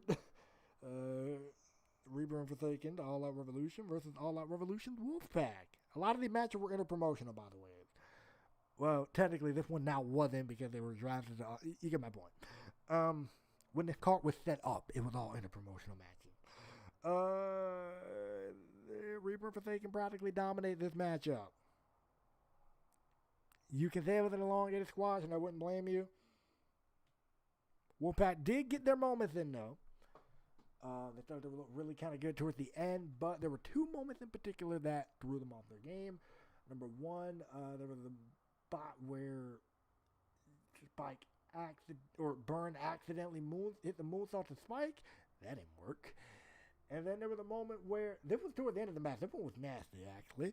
So Spike was laid out. Burn was also laid out right next to him because I think Forsaken did it. And Spike goes for the corkscrew moonsault. Reaper moved out of the way, and then he landed right on Burn's head and neck. So that was ugly. Reaper is the finisher a couple of times, and then Forsaken and Reaper hit the way of the way of the wicked, is what I call it. Yeah, way of the wicked, and it was a wrap. It was done. It was about the powerbomb elbow drop deal. They win, and they gain momentum going to All Out Revolution. Round 2 picks going to All Out Revolution. As I mentioned, I'm going to speedball this thing. Was Weapons of Mass Destruction going to AOR and Wolfpack going to AOA. Now, yes, same deal with Weapons of Mass Destruction. They did everything they could do in All Out Action.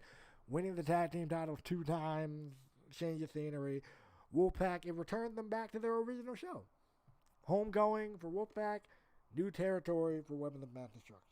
And it's a good pick overall to kind of shake up the tag teams a bit here.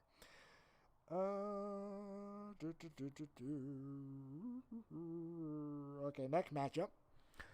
Deborah Palmer, All Out Revolution, Deborah Palmer versus the brand new All Out Action Women's Champion, Carolyn Amber. Clash of styles here.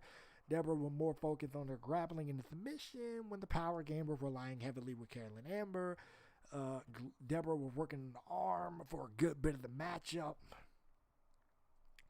And long story short, let me make sure. I don't think there's anybody in there for real. Hello. Sorry, I'm looking at my notes and let me do it like that. Hold on. There we go. Now we can actually see this thing. Don't know what's being said, but hello. So, long story short, Clash of Styles, Deborah's working on the arm. Carolyn is doing her best to do something. In the power game department, Carolyn ends up catching Deborah off the top rope, immediately tosses her into that power bomb, which is a cool spot, and then hits the German suplex ripcord lariat. I don't have a name for it yet. I don't have a name for that power bomb either. I need to come up with a name for that stuff. But either way, Carolyn gets the win. And then Carmen jumped Carolyn after the match. As mentioned before, they said they think we're not going to end between those two. Draft or not. So then Carmen tried to break the leg of Carolyn. That backfired. Carolyn then puts the leg of Carmen in the chair, stomps on it, walks out. Again, continuing the hostilities between these two. Round 3. You know we're about halfway through these picks now. Round 3, going to All Out Revolution, Miss Wilcox and Madison Phillip. going all out action, Carmen and Ashley Knight. I really kind of just wanted to shake up the women's scene. That was really my purpose for this one. And I think I have a fun little story I can tell with Madison and Miss Wilcox on All Out Revolution. That way they can kind of be out of the way of the story I'm going to tell with the 2 All Out Action picks of Carmen and Ashley. And again, it's a great shape up for those two, because those two were both former All Out Revolution women's champion, been with All Out Revolution since the very beginning. So yeah, change of scenery. Fun stuff, fun time. And it's also cool to see there. Plus, I got some dream matches I want to do, and it makes it easy for me to continue the rivalry with Carmen and Carolyn, because they're both on the same show now. Whoop de doo. All right, what was next on this card? Next on the card was the co-main event. With the Disciple versus Black Assassin for the AOA Tag Team titles. Look, can I just tell you the honest truth? This is my way to get the AOA Tag Team title properly back on AOA, please. Instead of having to deal with, and I'm sorry, I like John Evil and Simon Ortiz as a tag team, but it was so difficult having them on All Out Revolution and then having to try to balance them into the tag team. This was my way to get the tag team titles on the Twisted Disciples, who I've been wanting to do that for a long time, and get the tag team title back properly on AOA. That's all this was. That's really all this was. Good match, though. Both teams matched pretty well. It was 2 heel teams, so this was weird. It was 2 heel teams. But they matched well, and I think Twisted Disciples ended up actually kind of playing face in this matchup, which was kind of weird. But it worked. They put together a pretty good matchup. Twisted Disciples wins. We see 2 squad up brawl with WMD. So we see JB and Ryan Steven fighting, and then we see Jack Steven and Big Mac fighting. Oh wait, no, other way around. We see Big Mac and Ryan Steven fighting. We see Jack Steven and JB fighting. Kind of a continuation from the segment from earlier when JB and Pac-Man. Mr. Bloomberg is even more. I was about to say Mr. Black.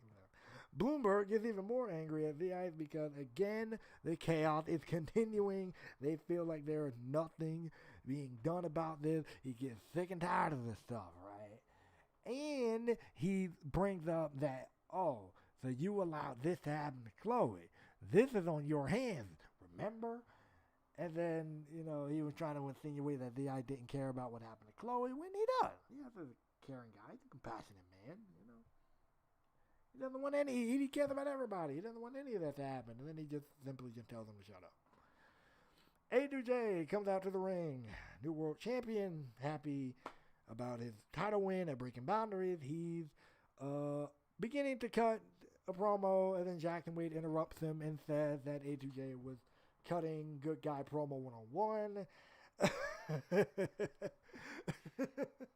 He kind of was. And then he started comparing the 2 of them. And then he says, I want you to remember something. He mentioned how it took A2J 3 attempts to win the world title when he did it in 1. And all of that stuff. And now he mentioned how he main evented over A2J and whatever. A2J also then points out some of the flaws with Jackson Wade and then says, okay, if you really do think you're this good, face me 1-on-1 on the night 2 of the draft. He accepts.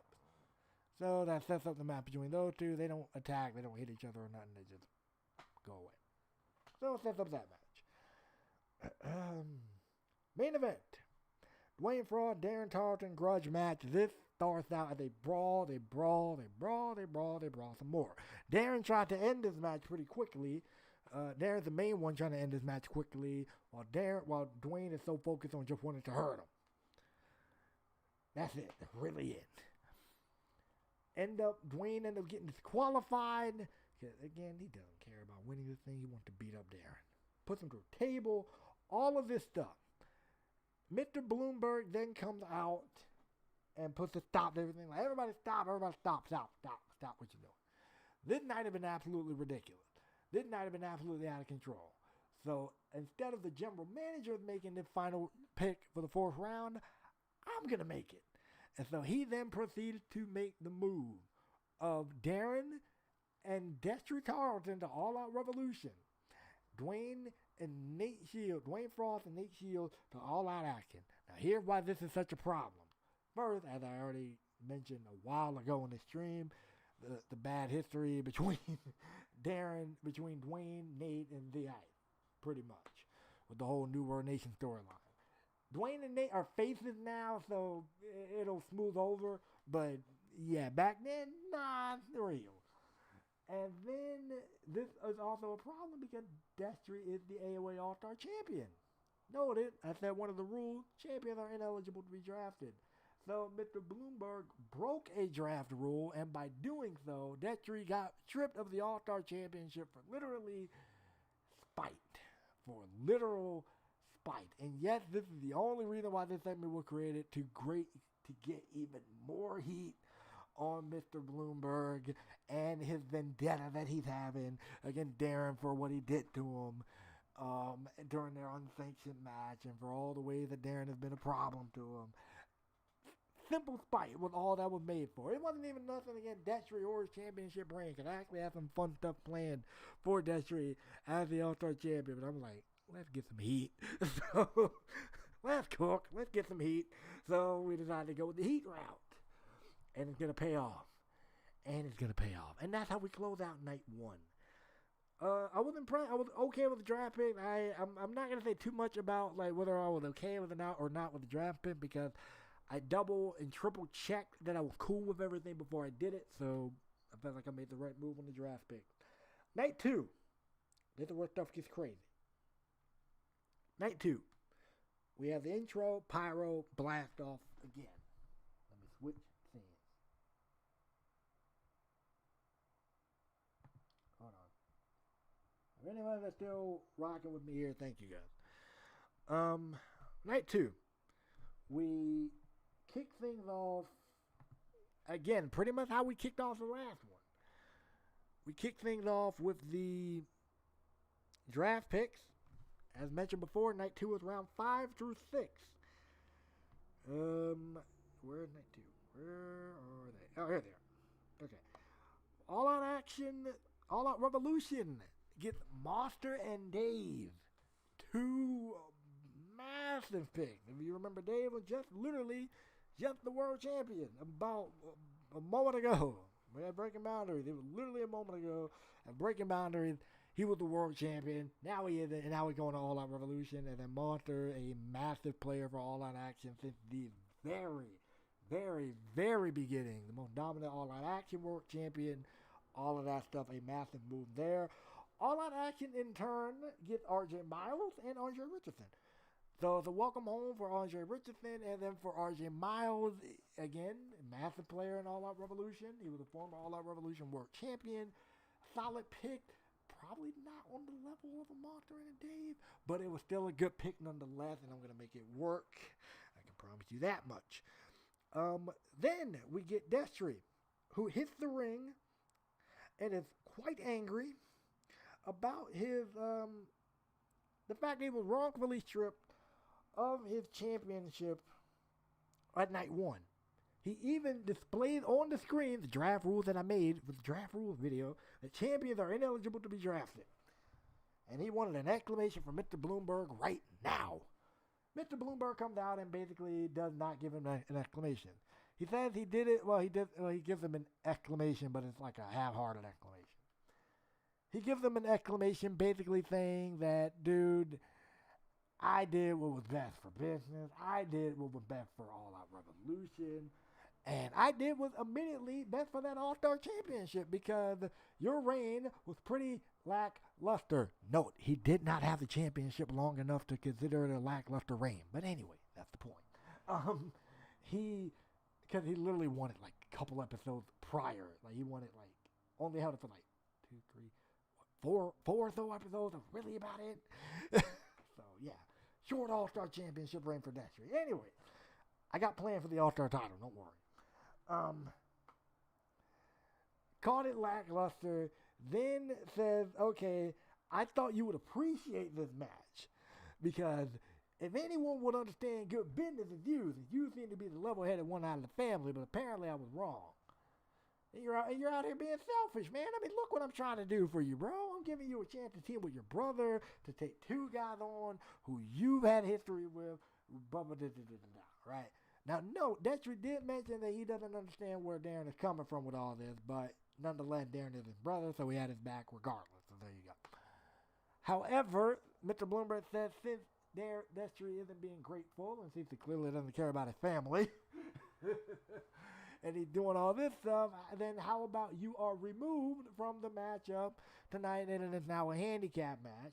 And on top of that, since you are no longer on the show, you need to get out of the building. Because if you do not, the next place you will be standing will be the unemployment line, because I will fire you on the spot. And then proceed to call him easily replaceable. Destry does not have this. But he doesn't hit him, because he's not stupid.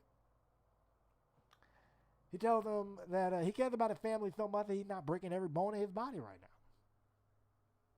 He cares about him so much that you're going to get out of here. But if Mr. Bloomberg leaves the arena and something happened to him or something happened to a vehicle, just know that he didn't. Just know that he's not the only one you made an enemy out of. You know. Just saying. Just saying. Hold on a second.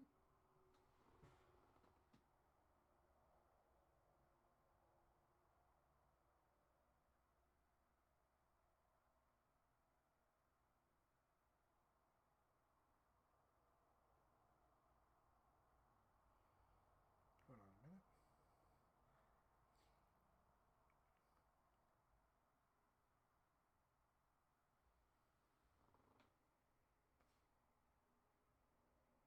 Anyways, where was I? Oh, I remember. Talking about night 2 of the draft. Right. Basically, Destry leaves. Because he ain't trying to do nothing stupid. He ain't trying to ruin his career. He ain't trying to do none of that stuff. So he's out of here. He said, forget it. I ain't dealing with it. I'm gone. Peace. Sayonara. And this sets a major tone for the night. I talk about stuff setting the tone all the time, but this did it. Completely did it. Hold on.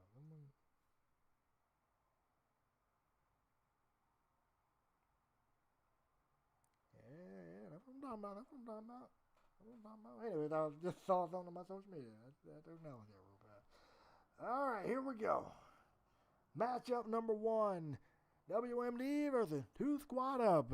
Basically carrying on from what happened on night 1. Not going to give too deep of a match analysis here.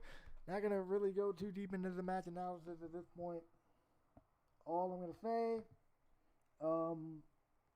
solid match between both teams. Both teams brought their A game. I think Weapons of Mass Destruction was dominating a bit with their power. JB makes the tag. Big Mac comes in, starts running wild, tags back out to JB, but then that's when things start going downhill again. Long story short, WMD wins, gaining momentum going into All Out Revolution, and concluding the smallest of small rivalry between WMD and 2 Squad Up. Probably for now. We go right into the next matchup. Jason Wells versus Andre Richardson. Two guys who admittedly I never really thought about matching up before. Two guys who admittedly I really wasn't doing much with on this draft. But after this match, I need to start doing more with these guys, because these guys actually had a pretty little fun, decent little match here. About less than 10 minutes. Not every match needs to go 15 minutes to be good, and this was about 8, it was perfectly fine. 8 to 10, and it was perfectly fine. So, the match went about 8 to 10 minutes, perfectly cool. All good and good, right? Then we get to round 6 draft pick. Jason Wells wins. Oh, by the way, Jason Wells wins with a very cool finish. Real quick, I will also mention I messed up badly in editing on this matchup, so you'll see I mentioned, we gotta go to commercial. If I know we come back, that's because I poorly edited this matchup. Oh man, it was a bad edit. So this match was technically only supposed to go like a couple of minutes longer than it did. But it was all right. It was all good. Ain't nobody complain about it. I covered it up nicely. You know, like you didn't see the match was poorly edited. It did. So used the commercial to cover up a poor edit, and yeah, and we all good. So yeah, decent little matchup there. Jason Wells wins with a very cool sequence toward the end. So Jason Wells was going for the somersault over the top rope. Andre Richardson moves out of the way, kind of ducks out of the way. Andre runs back in the ring. Jason runs after him. He goes for that handspring head scissors, but Jason counters it, trips him, locks him into submission. The no potential submission, the arm trap crossface, and he wins. Good matchup. Pretty good match. I might need to actually mess up two guys up again one day. Or I would if round 6 draft pick didn't happen. So, round 6, going to All Out Revolution. Andrew Lance.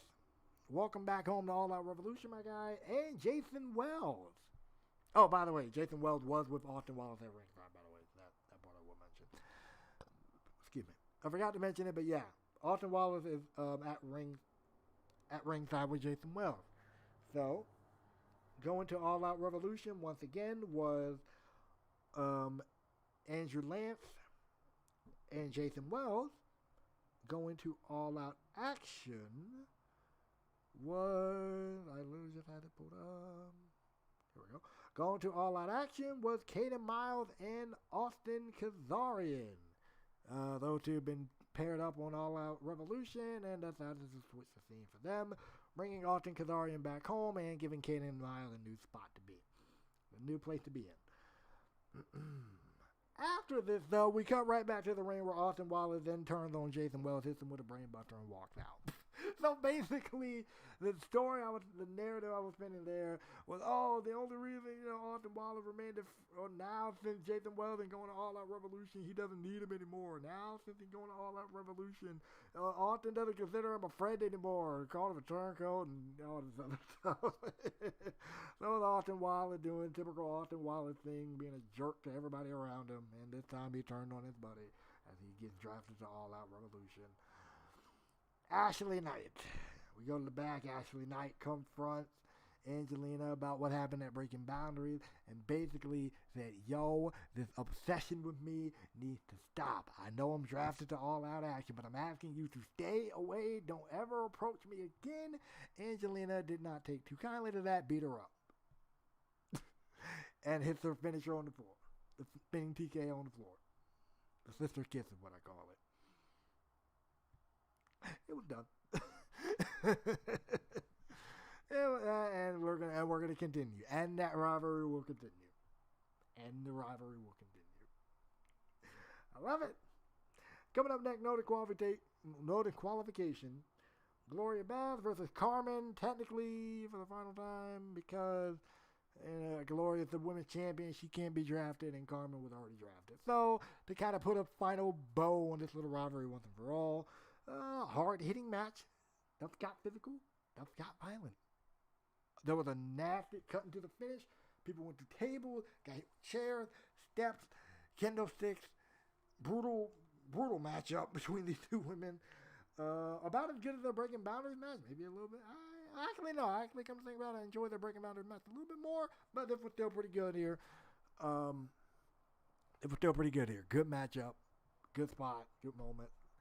The final spot is like Carmen gets powerbomb off the top rope onto like 2 steps, and then the spinning sidewalk slam, or the drop the base as I call it, onto the broken end of the table with the bottom part of the table sticking up. So yeah, use your visual imagination. That probably didn't feel good. Yeah, the shot for the championship too, all that. Gloria wins. New women's champion, get her a good win. We go right into this next matchup. Brian Dexter versus RJ Miles. Basically, Brian Dexter made a deal with RJ a while ago saying, hey, if I, when I get this done for you, when I help revoke your last chance stipulation, all I want is a match with you. Because we have some unfinished business. Because the last time these two had a match, they got the match ended via disqualification. Last time these two got in the same match, the match ended via disqualification. Thanks to Jackson Wade interference, and now this time a straight one-on-one match with no shenanigans. And this was a good match. They went back and forth. RJ, I said it was foul play because he hit the shot of dream, but somebody said no, not a disqualification because he hit the turnbuckle pad technically, so that's not cheating. And okay, I said all right, cool, fair enough. Good matchup. Again, these two had a pretty good chemistry. Brian Dexter using his power, but RJ Miles, kind of using his speed and his technical prowess, staying a step ahead of the game. RJ Miles kept trying to hit the mile-long ride finisher, the flipping DDT, and Brian Dexter keeps countering it. But RJ Miles had to keep going. He had to keep weakening Brian Dexter. There was a point where the referee was checking on him, and there was one point he tried to go for the mile-long ride. Brian countered. He tried to hit RJ. RJ ducked it, and then he head kicked him. Referee jumps in whoa, let me check on him. Y'all know how that animation is. And then RJ said, oh, okay, well, he's hurt, so mile-long ride again. And all right, he's hurt this time. Let me go for the mile-long ride again. Finally connected. 1, 2, 3. RJ Miles win. RJ leaves. And then here comes RJ Smith, a debuting RJ Smith, and he's another call in the community. I've been in talk with the guy, really cool guy. Very cool person, in general cool person, very nice dude, and I was happy to bring his call on the show, so here we go. RJ Smith comes in and attacks Brian Dexter, who laid out on the floor still, beats him up a bit. His finisher, I need to get in touch with him on see what the heck the finisher name is, but he beats him up for a little bit, and then beats him with a bat, and then leaves, pretty much. And you're probably going to be seeing more of RJ Smith, because I got some fun stuff I want to do with this guy. We cut to the crowd, and then up next it is round 7 draft picks. We're close to the end of the show. Round 7 draft picks went as followed. Eve Tarleton and Toxic to All Out Revolution, Kimiko and Haley Victor to All Out Action. This really beats up the women's division for All Out Action here. And for Eve and Toxic, they weren't doing much on All Out Action, and I couldn't fit them in, but maybe drafting them to the All Out Revolution show, and given the talent that's over there, I can probably fit them in somewhere. And in fact, I already have something I want to do with Toxic, and I already got something I want to do with something I want to do with Eve too. So change of scenery, and hopefully we'll get more opportunity for the women there. For Kimiko and Haley, they were doing good. They were doing great in All Out Revolution. I think I just have better opportunities lined up for them in All Out Action if they go. So there you go. It may take a minute, but I think I can formulate something there with them going All Out Action. Coming up next, Nate Shields and The Ice. Nate Shields talking to The Ice and says, wait a minute, what's going on? So why is Mize and Wayne's name removed from our scheduled tag team matchup that we were going to have against Destry and Darren? And why Darren's matchup next? Wasn't that match supposed to be the main event? Leah says, yeah, I was on my way to tell you about that. See, after Destry's little comment that he made earlier, he decided to not only remove Destry from the match, but apparently remove you two from the match as well, as he found more suitable opponent. Nate Shields was kind of feeling offended by that term. Like, what do you mean by suitable opponent? What you trying to say? Yeah, it's like, I don't know, bro. So I'm sorry. I can't do nothing about it. So if you can't show up to All Out Action, I'm going to try to make things right with you guys. And I know we had some bad term before, but, welcome back, blah, blah, blah, blah, blah. Nate says, all right. But if I suspect you have anything to do with it, we're going to have a problem. The guy said, hey, I expect nothing less, but I can assure you I had nothing to do with it. And which you didn't. It was literally all Mr. Bloomberg doing. There you go. Which leads then to that handicap match. It is there in a handicap match. A 3-on-1, no count out, elimination handicap match, to be more exact. So that means Darren got to eliminate all 3 men, and there's no count out, so he can't get one of them counted out either. So there you go. No count out Darren, and his opponents were switched. So it's now Darren versus Monster versus Dave versus CCP and Lorenzo Sampson. Now, all in count, I did have planned on bringing Lorenzo Sampson into the series in the first place, and I was wondering how initially, but I said, yep, this is the perfect time to do it. So we bring those 3 in. It is a massive shock because this match was not supposed to happen. Sampson is a surprise debut. He's called in, but he's not signed to a show. He's just called in for this matchup. We're gonna get more on that a little bit later, but he just called in. He's not signed. He's just called in. Same for RJ Smith. He's here. He's just not assigned. Lorenzo Sampson, here, not assigned. So we're going to see what happens with those 2 later. Darren didn't stand a chance. This was unfair. This was just unfair spite on the part of Mr. Bloomberg. And the team of Sampson, Dave, and Monster win. Darren gets busted open at some point during this matchup. I think Sampson gets busted open too. Darren come close to eliminating Dave and Sampson at one point. But like either it's broken up or they're able to escape it. So yeah.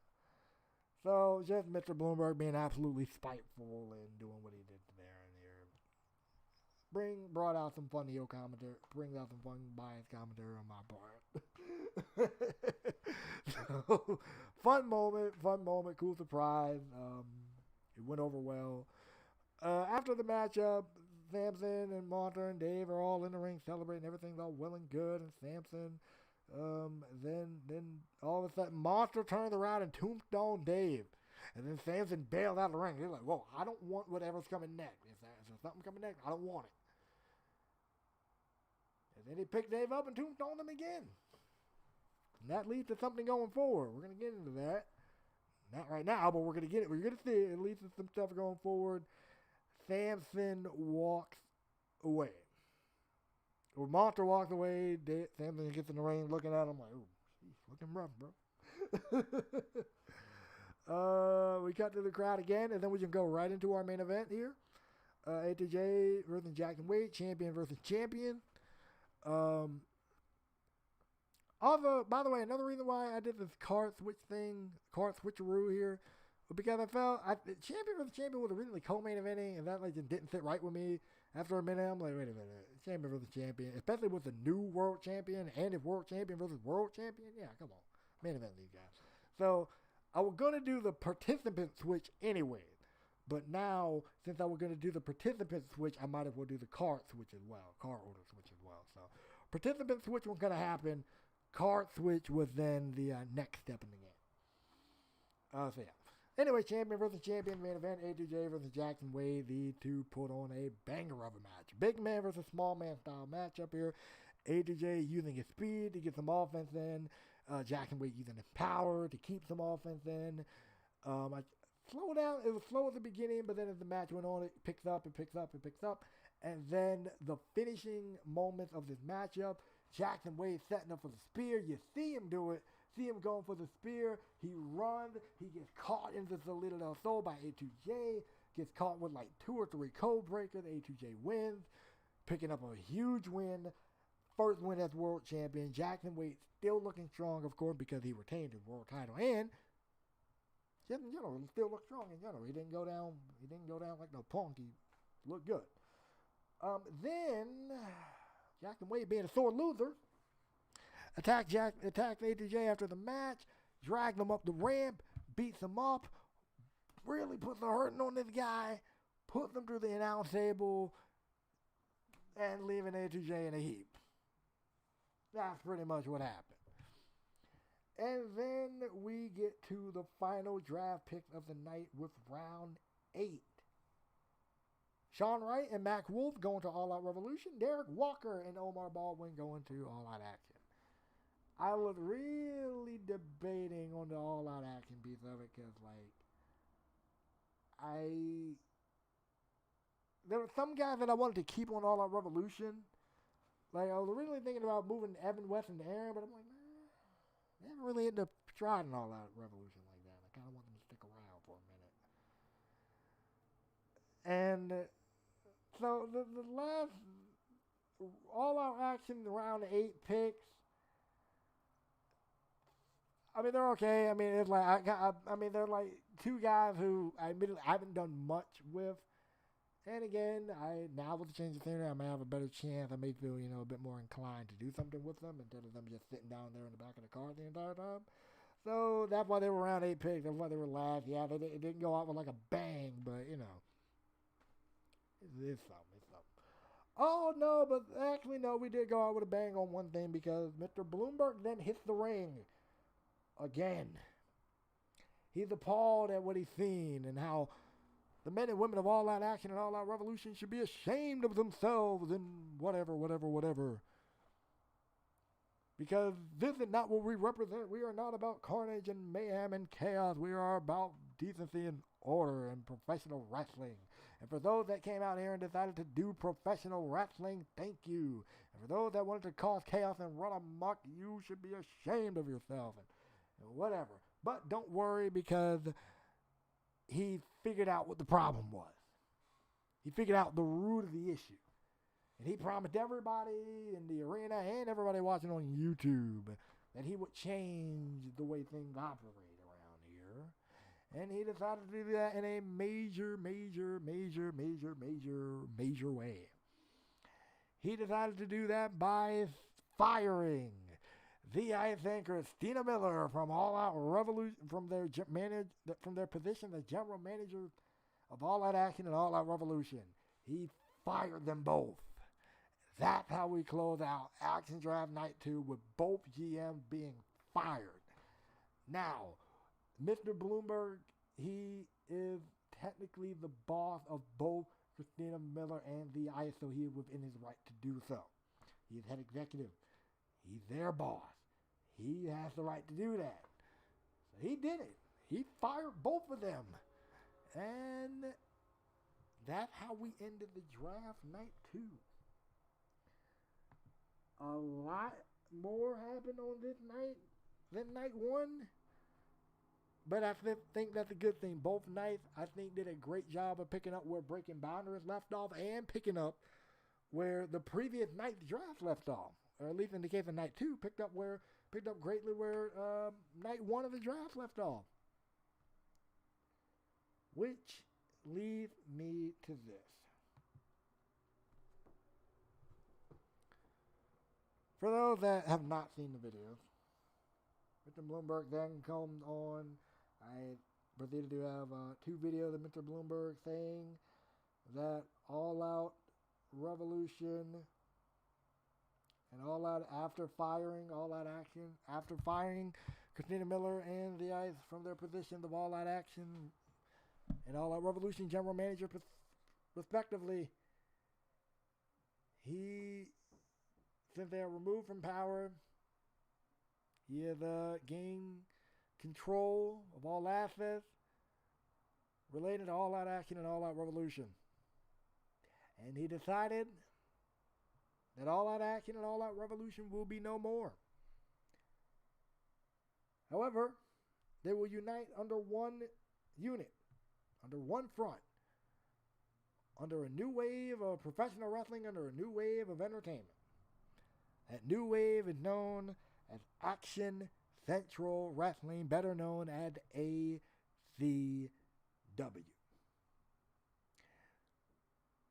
And with this, the Ice and Christina Miller going forward will serve as mere assistants to Mr. Bloomberg and his greater vision of Action Central Wrestling.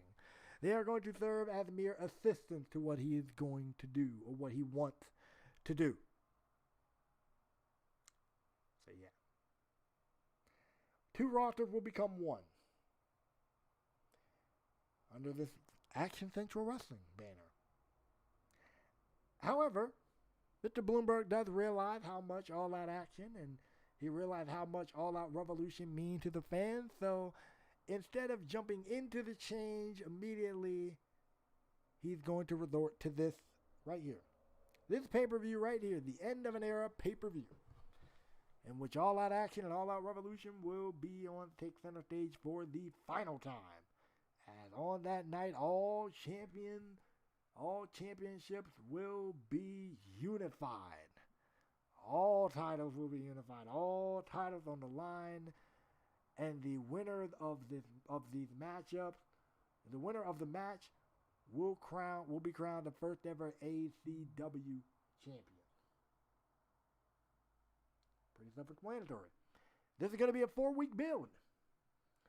So All Out Action and All Out Revolution, they're going to run one more month of shows, aka 4 episodes, and then it's going to be the pay-per-view. And while Mr. Bloomberg is getting everything in preparation, he is going to be nice and he is going to allow for Ziaz and Christina Miller to run their respective shows one more time. However, after End of an Era, they are doing his work. They are doing what he tells them to do.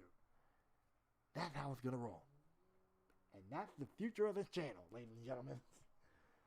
Because admittedly, I'm one dude. And I've been doing 3 shows for a long time. And I don't want to do 3 shows anymore.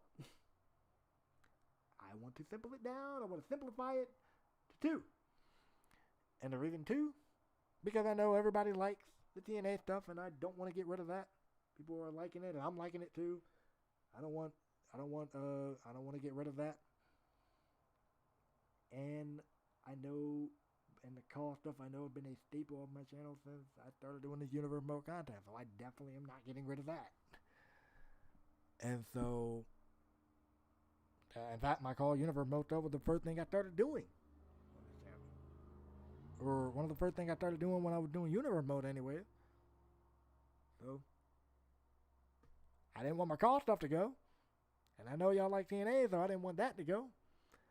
So I came up with an idea to get me down to doing more manageable stuff. Making it fun. And still giving you guys the content y'all want to see. So, there will be 4 more episodes of both All Out Action and All Out Revolution. We will do the End of an Era pay-per-view. And then TNA will return. And then ACW will be alive. Pretty much self-explanatory, y'all. And with all that talking out of the way, I got no more to say. Please feel free to check out Breaking Boundaries, Night 1 and Night 2 if you haven't done so. And that's pretty much it for this. I do plan at some point to do the Season 1 watch-along of Breaking Boundaries.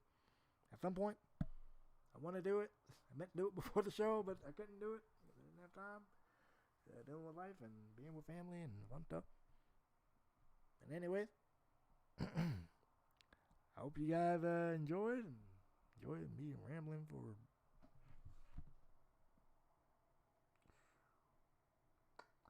2 hours.